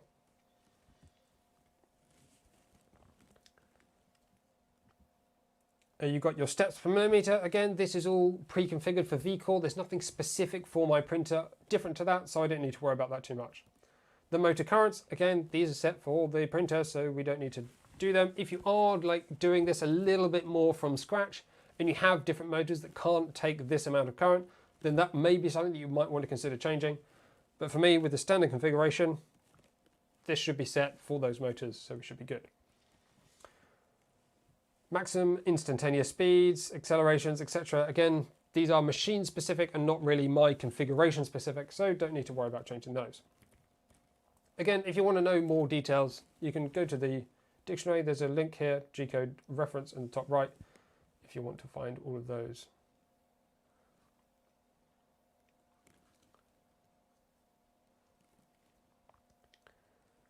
Axis limits, minimums and maximums. So this can be really confusing because you can have, I'm not going to go into it, it gets too complicated, but basically this is saying the minimum is 0, 0 and the maximum is 310, 300, 300. End stops tells you the pin, I think. Let's go and look, 574. Oh, it's right here, so we don't need to worry. Set end stop configuration. X is the position of the X end stop. Y is the position of the Y end stop, whether it's at the low end or the high end, so you can kind of have the end stop at the maximum, so you could have the end stop at 300, or you can have the end stop at 0, and this tells you which direction it is, because otherwise it could home to the wrong end. Also, you can say if there isn't one. Select extruder end stops to define active high or low, and end stop type 0 equals active low end stop, 1 equals active high, and 2 equals Z probe, 3 equals motor load detection. So we've got some examples and usage and additional notes. Is that for, oh, that's for 2.x and earlier, sorry, that's all now changed. And now we have a pin name. So it defines the pin names that the end stops for the specified axis are connected to. See pin names. Needed when S equals 1, may need exclamation mark before the pin name to invert the signal, or this symbol to enable the pull-up resistor, for example, on the Duet expansion board. So this is telling you what the pin is. This is telling you which axis it is and which direction. And S tells you the switch type. So we've got positions of lead screws. This looks very, very specific.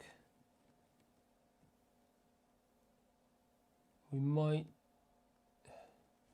maybe they'll be need to be calibrated. Maybe we'll look into doing that another time, once it's on the printer perhaps.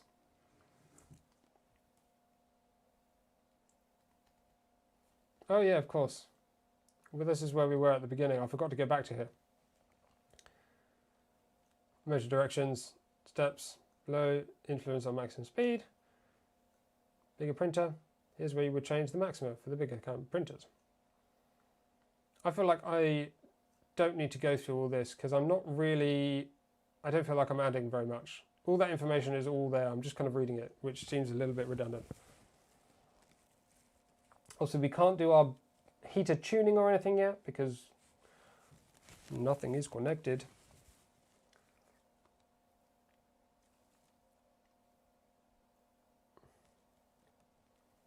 So I think we'll probably leave the configuration.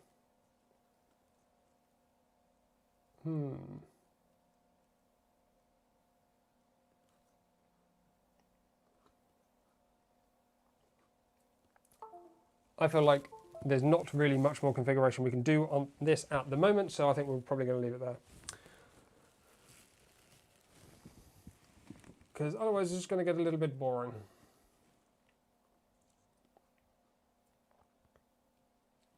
I'm not actually sure if there's a great way for powering this printer off. Oh, there's that emergency stop, isn't there? I've just got rid of that. Well, I'm sure it'll be fine. So there we go. We did a firmware update and a bit of configuration explanation. Hopefully that's enough to get you in the right direction. Maybe I'll do a more thorough guide in a video format, which is maybe a little bit quicker, a little bit more detailed. It's a bit more difficult to do this on live stream because things can and do go not quite right. And there's no time to check them. I suppose we could start mounting this on the printer. That's probably a better thing to do, isn't it?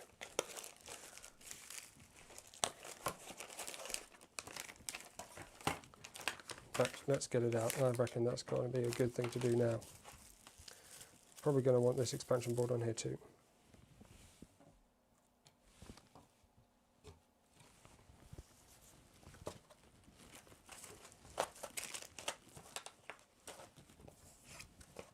Need those. We'll need the connectors out at some point, but I don't think I'm going to bother with those immediately.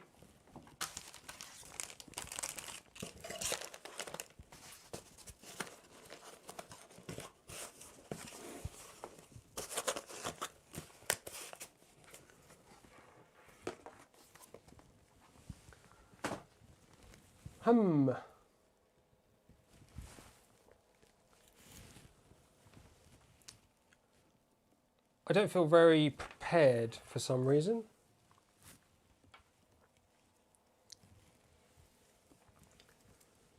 I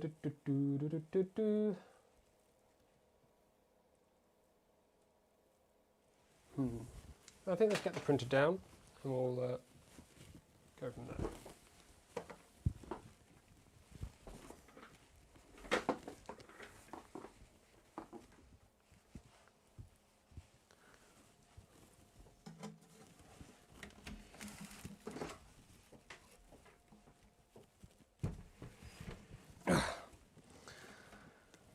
Right, I think we should mount this control board and stuff into the printer. It's probably a good time to do that. So for mounting the power supply, we need M4 screws, and there weren't actually any included, unfortunately. So I have some of my own. But if you don't, you may need to get some. I don't know if that's an addition that is going to be added into the kit at all, I'm not sure. But M4 screws is what's needed. I think M4 by 6mm would be the best length, but I only have M4 by 10, so that's what I'm going to be using. And I know you can't see all this at the moment. Just getting some bits out. So 4 screws, and I've also printed some standoffs. Now,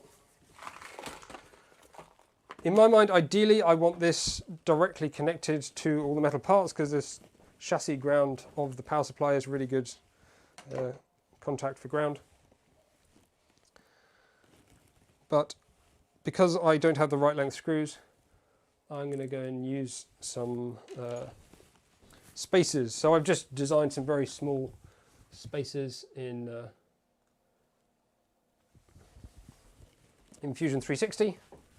These sort of little donut spacers, and I'm going to use those.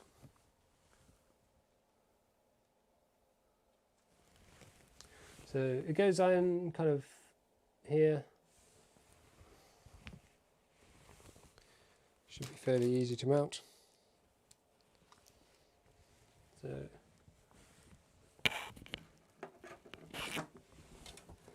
screw from one side. In fact, let's start with the one at the top if we can.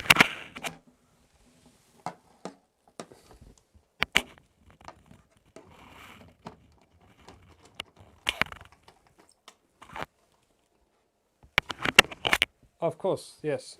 If I, oops, that's probably scratched the microphone. If you put the spacer on the other side rather than this side, then this is going to contact. I'm not sure which is going to be better. I think this will work okay.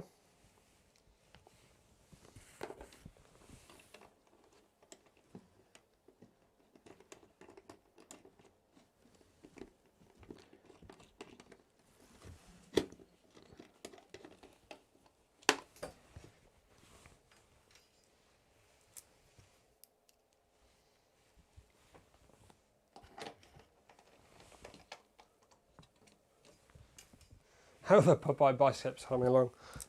Yeah, I suppose not great.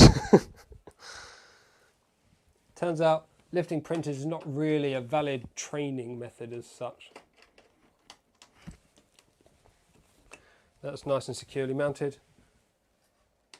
It may be wise to add a little Loctite to these screws, because there will be some vibration. Obviously you don't want it falling out, but I'm not going to do that at the moment.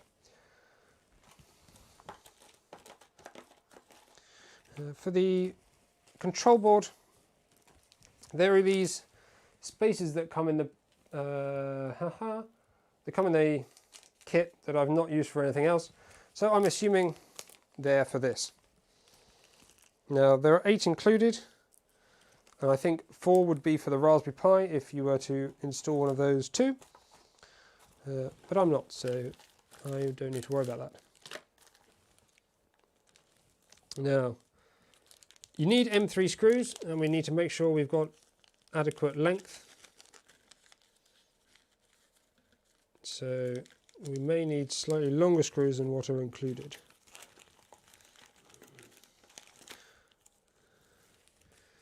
We've got some M3 by 12 here, and we've got some M3 by 10. So I'm sure the 12 will almost certainly be long enough. Have we got any nuts left? I'm hoping we'll have some M3 9-lock nuts in a bag in here somewhere. There's one standard nut,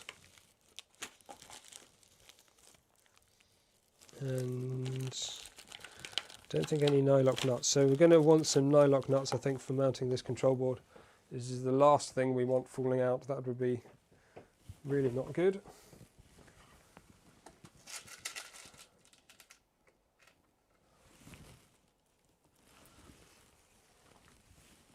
So these are quite, nylock nuts are quite deep, so you need quite a bit of screw length in order to have them work nicely.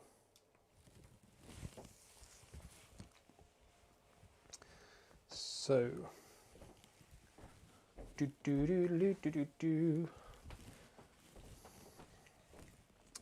I'm not sure which way up is best for this to go, but I'm going to assume this way. So the power connectors get the shortest distance to there. Probably sensible. It doesn't mean the network cable is going up, but I don't think that's going to be a problem. So let's try this 10mm screw and see where that gets us. So I think I almost want washers in here as well, to be honest. That on there, that on there, that on there, and that doesn't even make it through the panel. So I think we want really at least 4mm for the nut. So we're going to need M3x15s. So I don't think the 12s are going to be long enough really either. What have we got here? M3x16, they'll definitely be long enough. And it doesn't look like we're going to be using them for anything else. So we can use those. It may even be that they were intended for this. There's exactly 4, which is perfect. I'm going to get some washers. I'm going to get some washers as well.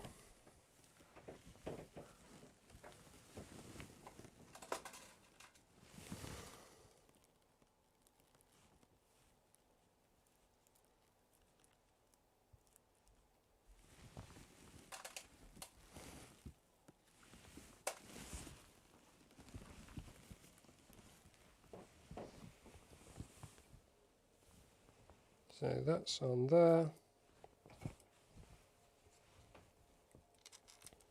That's going to support that a little bit better, I think. There we go, spacer on here. That through the hole. And then the nut on the other side. They're going to dangle a little bit at the moment until I get all of these installed. And then I'll tighten them all up together. So washer, then control board. And then spacer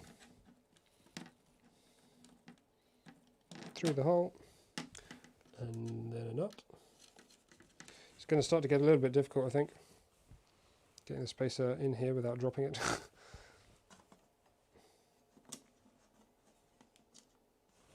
Maybe evers and tweezers would be nice.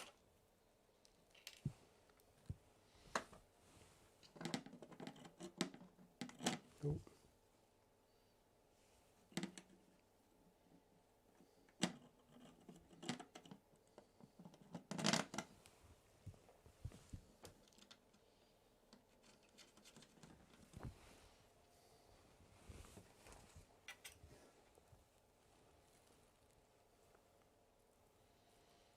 Oh, drop the nut.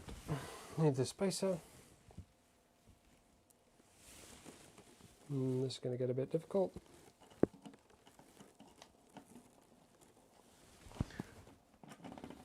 Get this through there. Nut from the other side.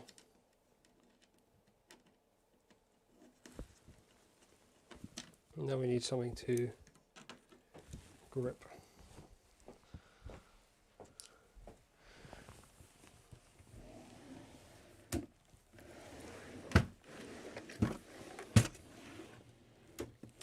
I've lost my Wearer set. Where's the rest of that?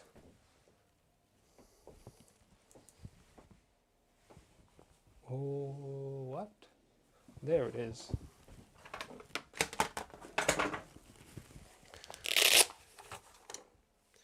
So I think these nuts are like 5.5mm or something, are they? 6?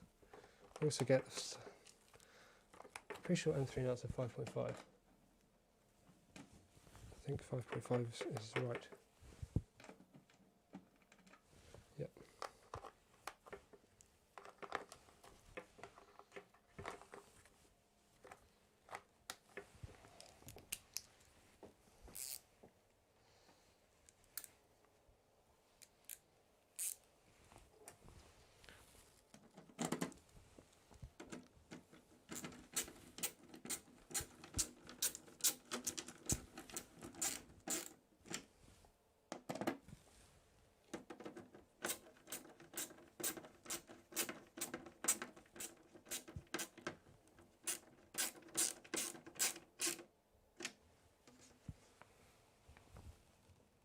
Yeah,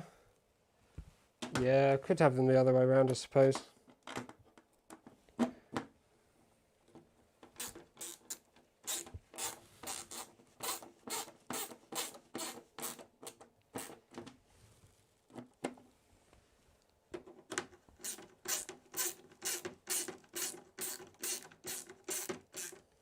I want my electronics cabinet to look super tidy as well.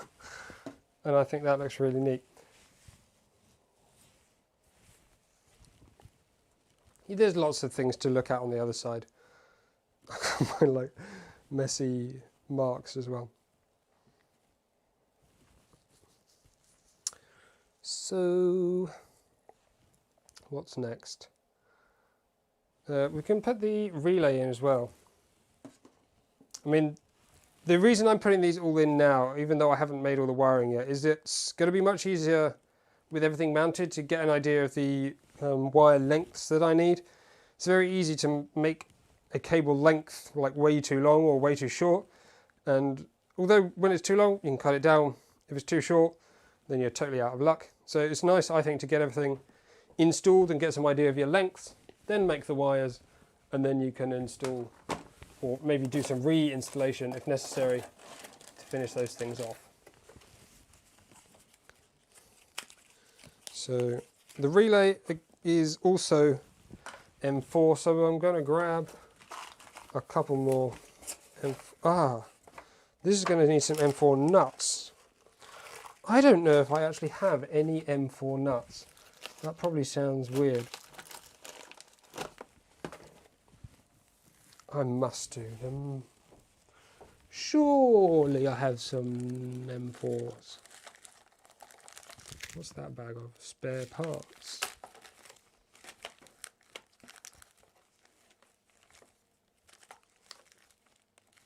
Let me check in my personal collection. M2,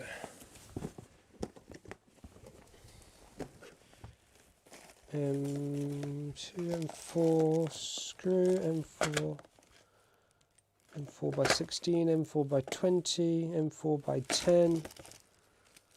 No M4 nuts. Well, oh no, this is a bag of M4 hex nuts.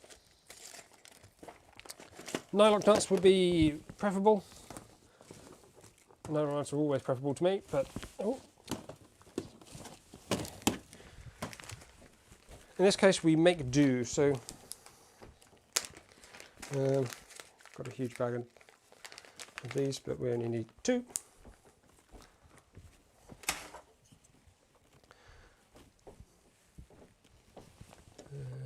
What size hex is this? It's got to be that one then. Yep.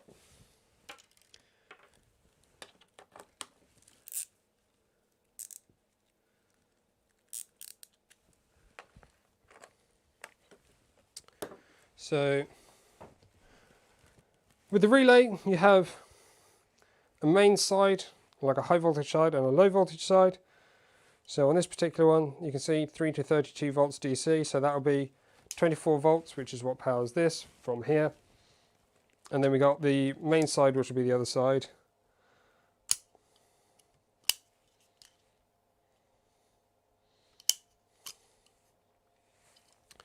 So I think in this case with this down here, do we want the main side this way up, or do we want it the other way up?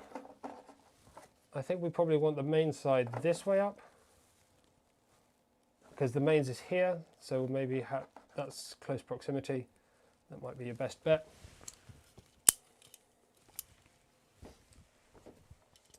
So a couple more M4 screws, which I've left behind.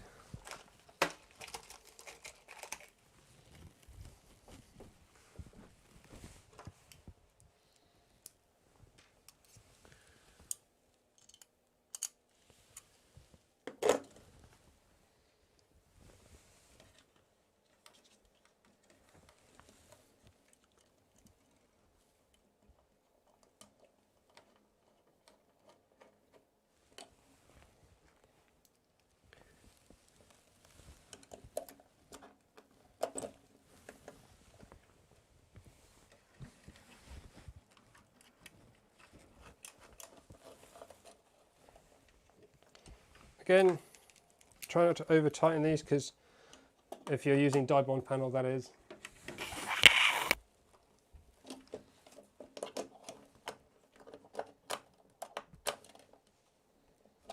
There we go.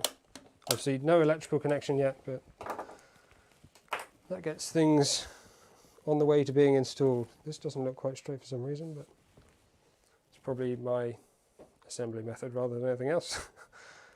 Yeah, I think, because you can see it's flush down here, but there's a gap up here, so panels are obviously not quite as straight as I would like them. So,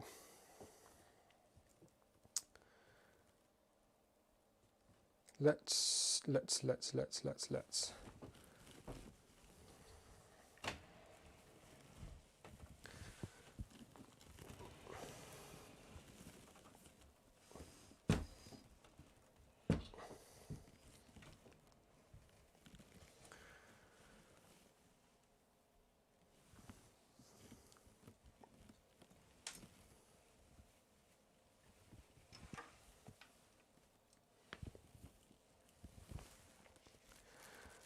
So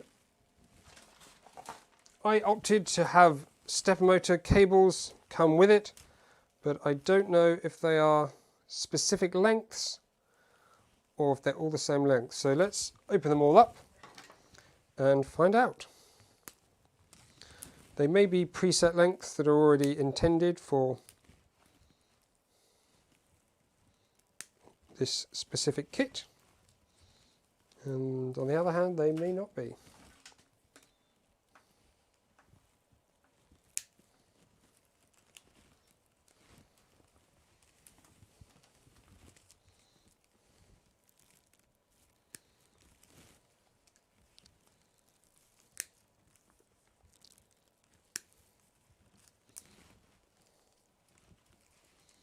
That's a really long one.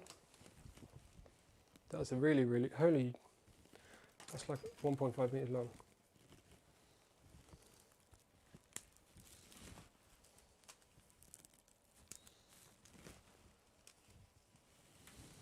That's another one.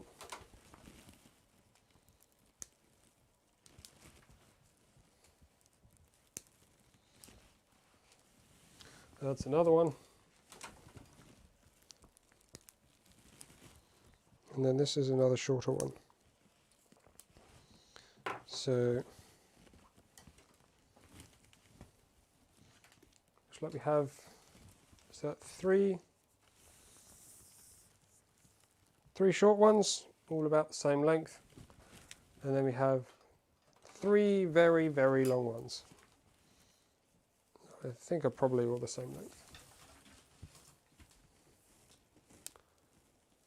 Yeah, so we've got 3 long ones and 3 short ones. And we have 1, 2, 3, 4, 5, 6 motors. So these unfortunately are not really wired for what we want. One end's fine, the stepper motor end's fine, but the other end is just like a DuPont connector, which is not going to work for us. I suppose it will probably fit, but yeah, I mean it fits, but really I would personally want a proper connector on the end. So where are our long ones going to go and where are the short ones going to go? I mean, I think, to be honest, 5 of them, the only one that's going to be important is the extruder, because that's going to be much longer distance than anything else, because you have to make sure we can do this whole loop all the way over the top. So if we just stick that in there for a minute, and that cable, that long one, that's going to go all the way over there, up there, down there, doobly doobly doo. And then I guess the 2 next longest ones are going to be the motors down, the 2 lead screw motors at the front. So I'm also going to plug those in just to get us a guide of where we think they can go. And I'm going to also start putting some of these cable clips in so we can start using them. giving ourselves an idea of how everything's going to line up. Or not, if that is the case. Now, it might be nice to have had a second hole this side, but for now, we're going to continue with what we have. We're going to go over the top, around here. That's going to come through that. So, I mean, ideally this stepper motor would have been facing this way, but I don't think there was anything, especially in the instructions, that indicated that. I guess we could go that way and follow that one. I mean, all much of a muchness, I think, at this point.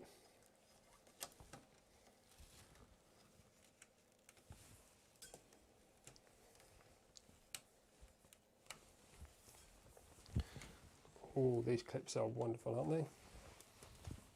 So tidy. And we can get that through there. This 16mm hole might not actually be large enough with all this stuff. And then we've got the other long one, which is going to go down the other side.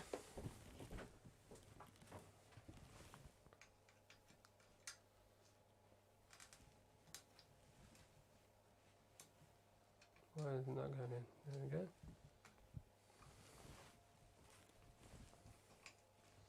Now it's probably best actually to invert these to have one up, one down, one up, one down sort of thing. But I think this will also be okay. So let's put 4 in, why not? We've got loads of them.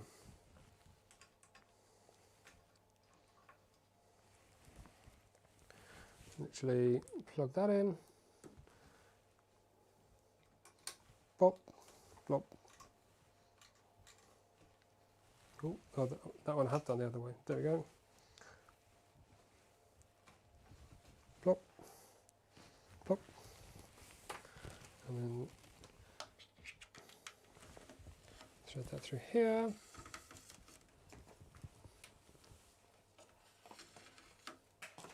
Let's have another cable clip there going down, and that's going to come up through there.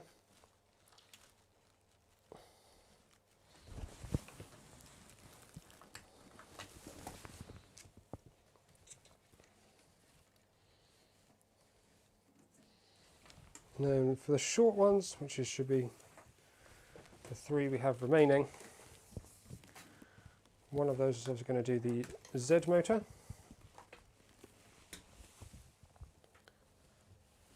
It's going to come out this way, join the cable that's already coming around that direction. Only got one clip there, and then that's going to come through the back.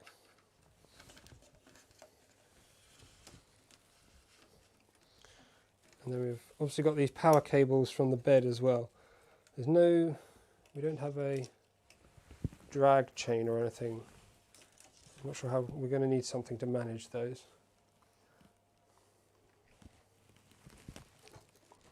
And then we've got the 2 motors at the back.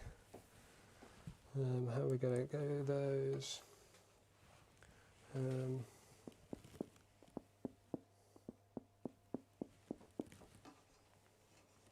I think so. Let's rotate it around.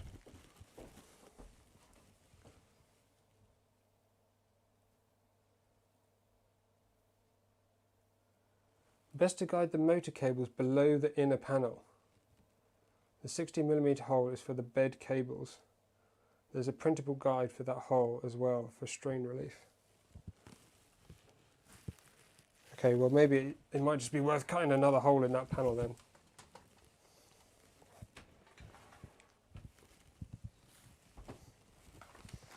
I might, so this is where it gets a bit difficult. Was there specific wiring? Where's the wiring guide? Yeah, so sort of, the wiring guide is obviously, I've really mucked around with this layout, haven't I?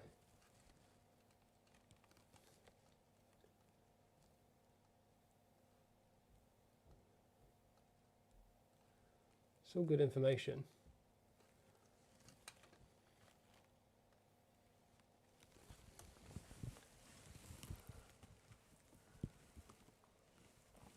It doesn't expressly tell you what to do with it, so I'm going to go with what I think is best, I think, at the moment. With all due respect. So if it doesn't fit, obviously I'll move it. If you're telling me it doesn't fit, then maybe I should move it now. Maybe I need to drill myself another 16mm hole. So it looks like this will work reasonably well at the top, and then we can come down when we get to the middle, both down the middle here, join that lot and come to here. So insert in some more cable clips. Here, one here, one here.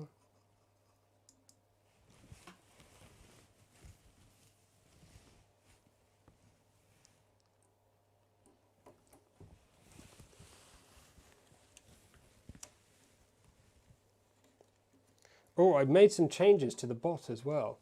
I don't know if anyone's noticed by not being banned unnecessarily, but you shouldn't get banned for like just a few caps now. Obviously links are still all no-go. So that'll come down there, that'll go down there, that'll go down there. Could do with some, I'm pretty sure I've seen at the CAD a big management thing that goes down the middle here. Because I'm going to probably want some additional things to hold cables to. Might be quite nice. Oh, I can see why, yeah. So this proximity to bed cables is obviously going to be useful for this and the mains. So maybe we'll add one over this side. So this is where it gets difficult with how much do I modify it, how much do I...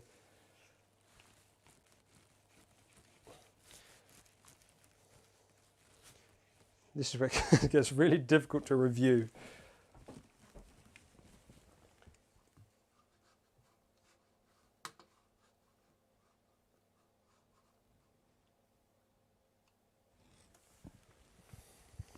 Well, that's the hole that we've got.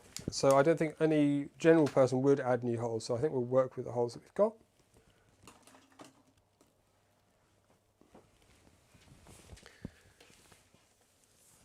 And then we get an idea of how long all these different motor cables need to be. So you can see there's quite a bit of length here. Maybe you can see some of that I just can cut off, but pretty much. I mean, obviously you can plug these in as they are, for example, but then you have to manage this whole wire bundle in here somewhere. I mean, you could probably like stick it here and coil it down.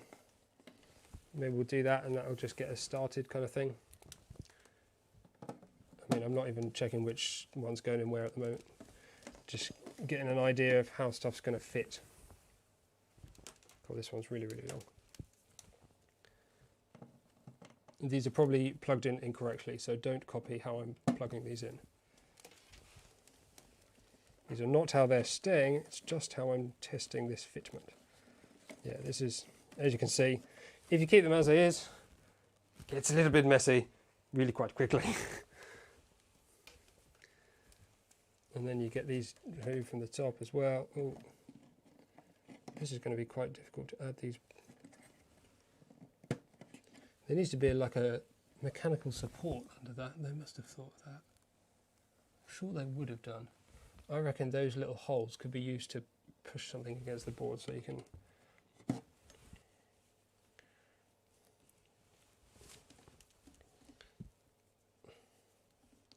I repeat, probably not the correct way to mount these cables. This is just how I'm doing it at the moment to check the spacing and wire lengths and everything.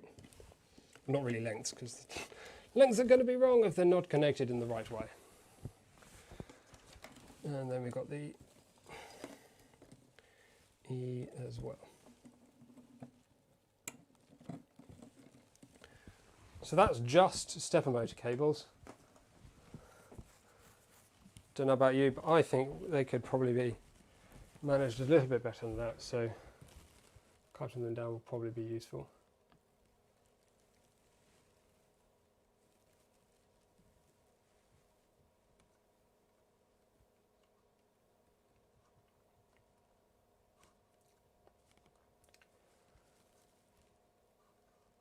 I'm going to do another quick ad spot, so just 2 minutes, so you can catch up on what the sponsors are all about, because obviously none of this would be possible without them.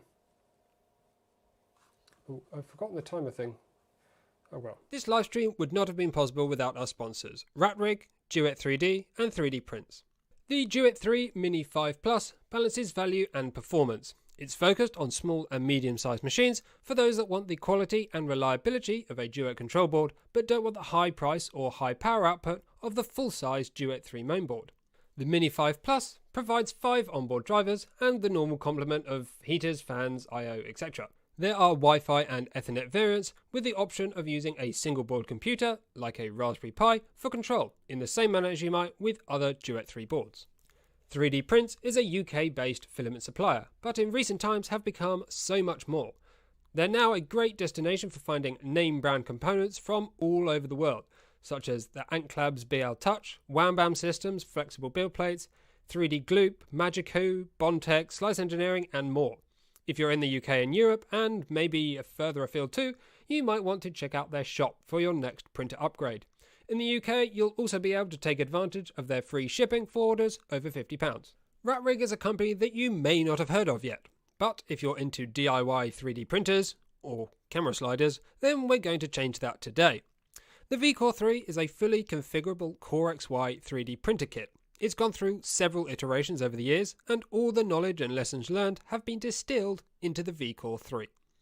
MGN linear rails, low vibration idlers, robust 3030 extrusion frame and 9mm belts are just some of the key selling points. Today I'm looking at the 300mm cube default configuration, but it's also available in 400mm and 500mm cubes for those that like their printers big, and with lots of configuration options too.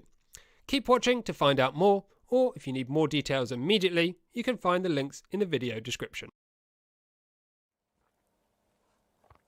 So Mert Kapkin has brought up an interesting point of make sure the stepper motor cables for Z are all the same length. But I'm not entirely sure why. Because surely there's not a timing difference, is there, if they're different lengths? I've not experienced that as a thing before. And they are in 3 different positions, so I would expect them to be 3 different lengths.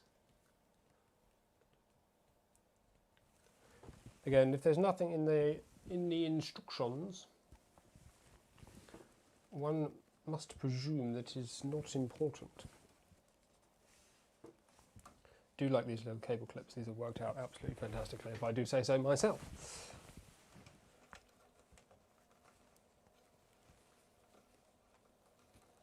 I'm actually quite exhausted today, so maybe we'll not do too much more.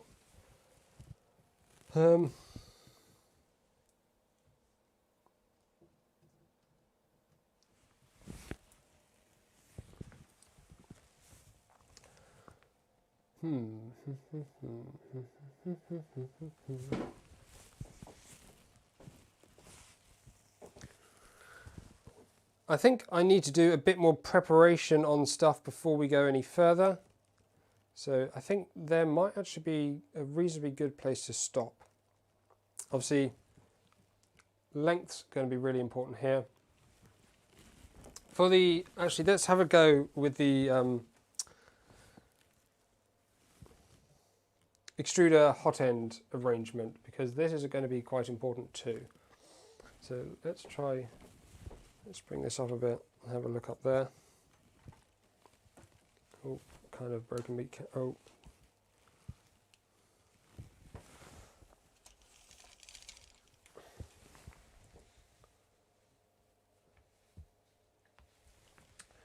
Because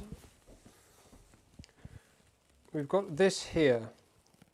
Now, there's no other management system kind of built in, so as in like cable management wise. So what I've got, well, this is just an example. Two things actually. A Bowden tube, or a filament feed tube. It was exceptionally warm here today. Yes, the weather was absolutely lovely. And this is the other thing. So this is like a flexible material cable management split tube sort of arrangement. It's much less of a pain than the split tube. If you're familiar with the Prusa printers, the Prusa Mark III uses this kind of stuff. I don't think it's exactly the same, but it is rather similar. It's flexible and durable, but it's also quite easy to add and remove cables, whereas split tube can basically cut your fingers up if you do it wrong.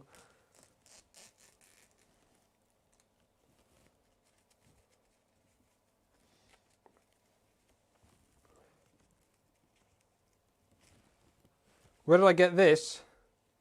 It's a good point. Do you want, if you want like a link for a bomb or something, I'll send it to you in Discord or something later, if you can remind me.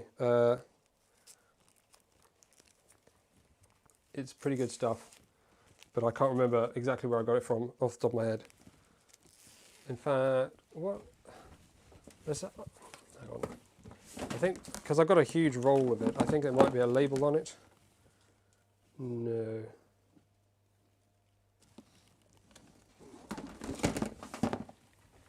So I've got a little bit more. This little tube length is obviously not going to be enough. I just had a piece in my box to make sure I have something available, just to show you what I'm going to be doing. Also got some drag chains available, but I don't think we'll be going with those at the moment. So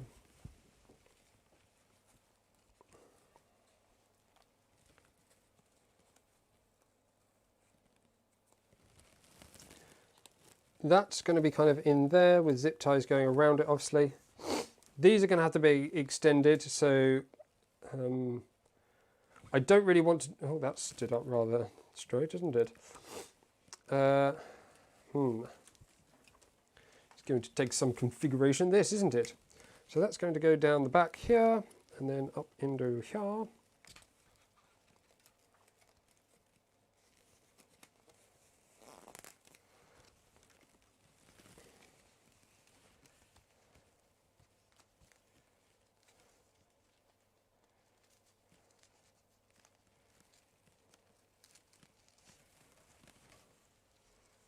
Oh, come on.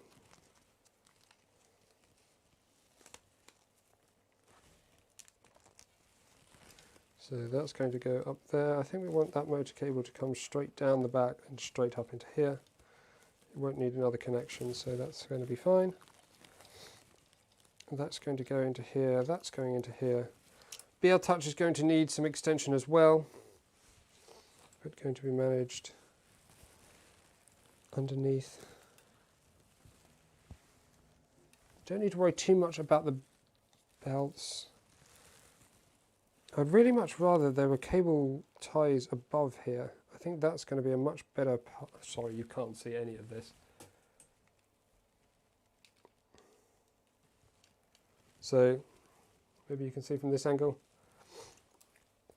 So the cable ties for this part are down here under the base. But by going under there, you have a much longer route, it feels like, and you're going close to the belts and other moving components, whereas I feel like up here we can get a bit more clearance, so I might... There's a cable for this actually as well.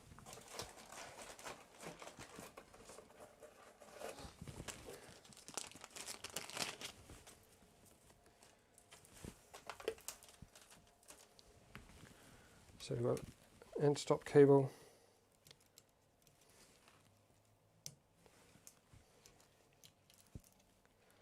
So with all of those bundled in here, let's get a little zip tie just to give myself a guide of what's gonna try. I did have a cable, yeah, back here.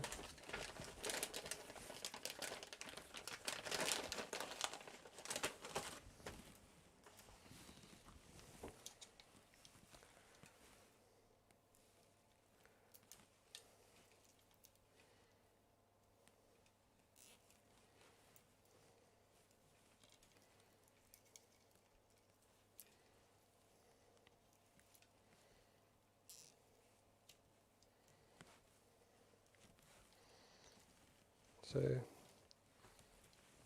that looks reasonably good. check if we come all the way to this side. Still a bit of clearance.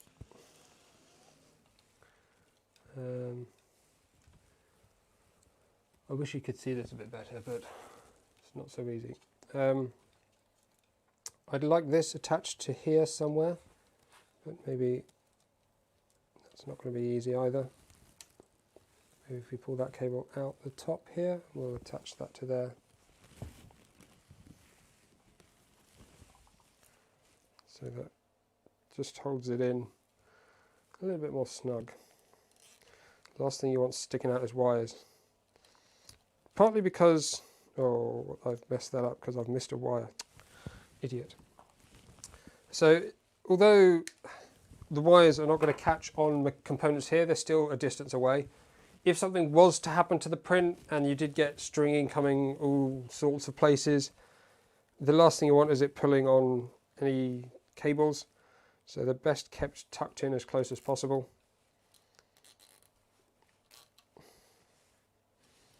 So that holds those together, keeps that BL touch wire in.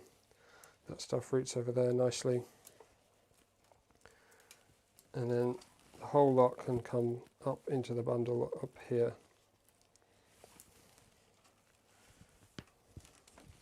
We've got this heater and thermistor wire around the back.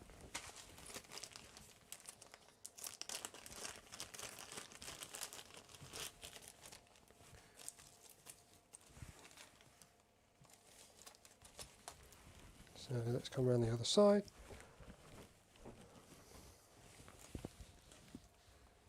I'm probably standing right in front of the camera now. Can't win, eh? So these ones I might actually route underneath. I think, oh, it's difficult. That looks really good. That direction would be probably my preferred way. Keeps them as far away from any print risk as possible. So up in this direction. Some extra, I think this part, both sides, if there were some zip tie things in there, that would be amazing, because then you get that route, you come up the front, across the side, and then up into the chain at the top. Probably can't see anything I'm doing because I'm all fingers and thumbs at the moment. But I think that seems to me, that feels to me like a good plan. I feel really happy, confident about that.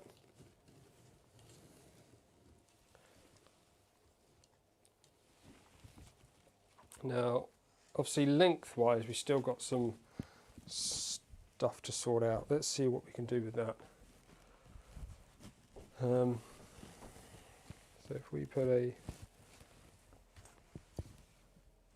cable tie in this rib cage looking thing.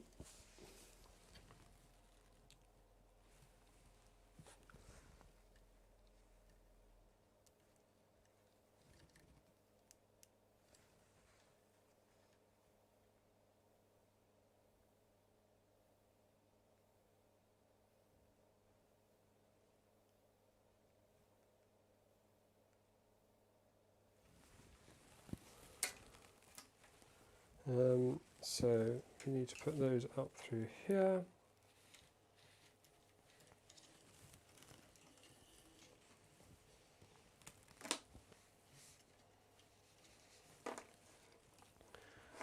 And this up through here.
just right in front of the camera.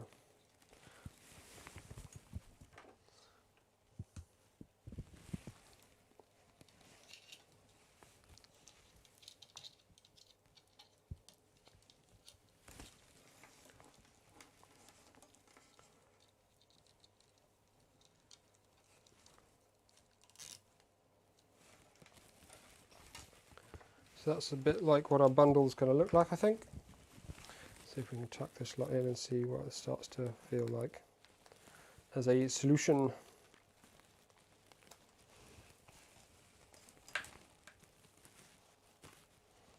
What I do also really need in here is something to keep this cable bundle rigid. So normally I use some 2.85mm nylon filament. It's great to help keep everything rigid. Obviously you can tie it to the PTFE tube, but it just doesn't retain the same sort of stiffness. It might look good kind of initially, but over time it tends to just all droop down to the side.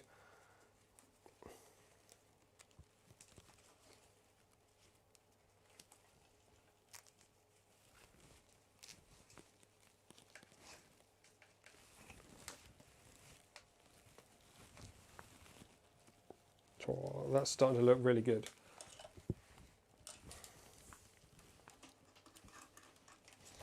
Obviously this is not the full length of sleeve, we're going to need something much longer, so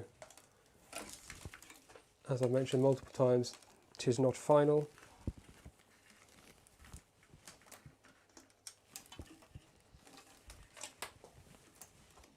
But it starts to put in place a bit of a plan for how we want this whole thing to look and move and sit and feel, sort of thing.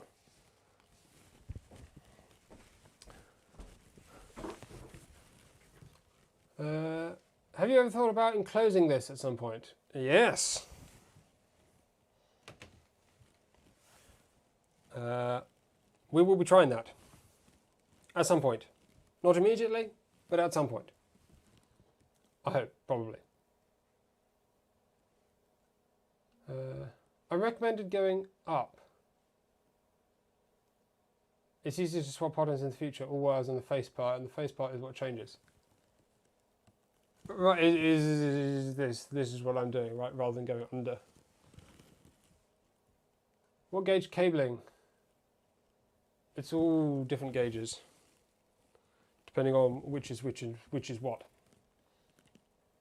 But I think we're going to call it there today. I think that's a really nice kind of guide for how we're going to get the wires arranged, what kind of lengths we're going to want.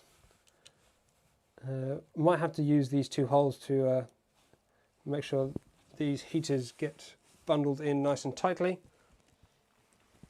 Otherwise, looking really good. This cable I think is going to work really nicely.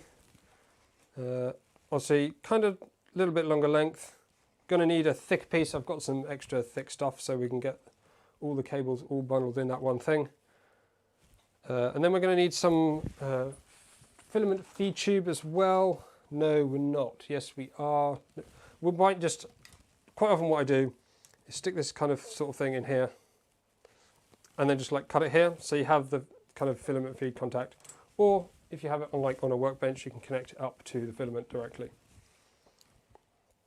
So you don't have to have the fancy stuff like this. Standard PTFE tube will be definitely fine here. In fact, it's almost not worth having that because it is direct drive in this configuration. If you had Bowden, you might want to consider doing it a little bit differently.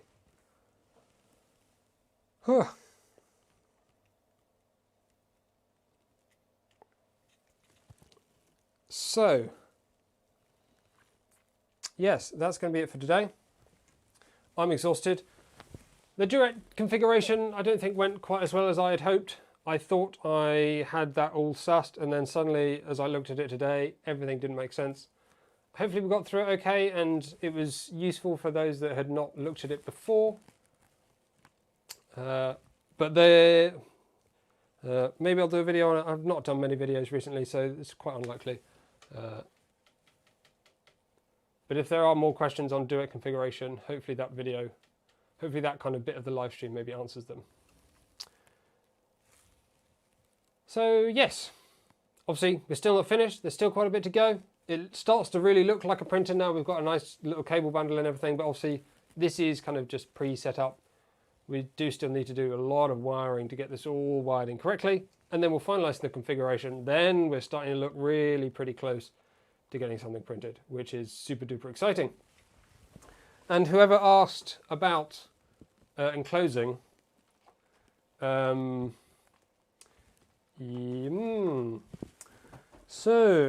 yes, that's the thing. So yes, thank you very much for everyone joining me today. Of course, thank you to Simon, Pavel, and Mikhail didn't turn up today, did he? But thank you to you two, especially for answering all the sorts of questions and helping me out where I needed it. Very much appreciated. And I think we'll be seeing everyone in the next video. Don't forget to leave a like. There's a, if you don't want to purchase a VCore, there's a voucher code in the description.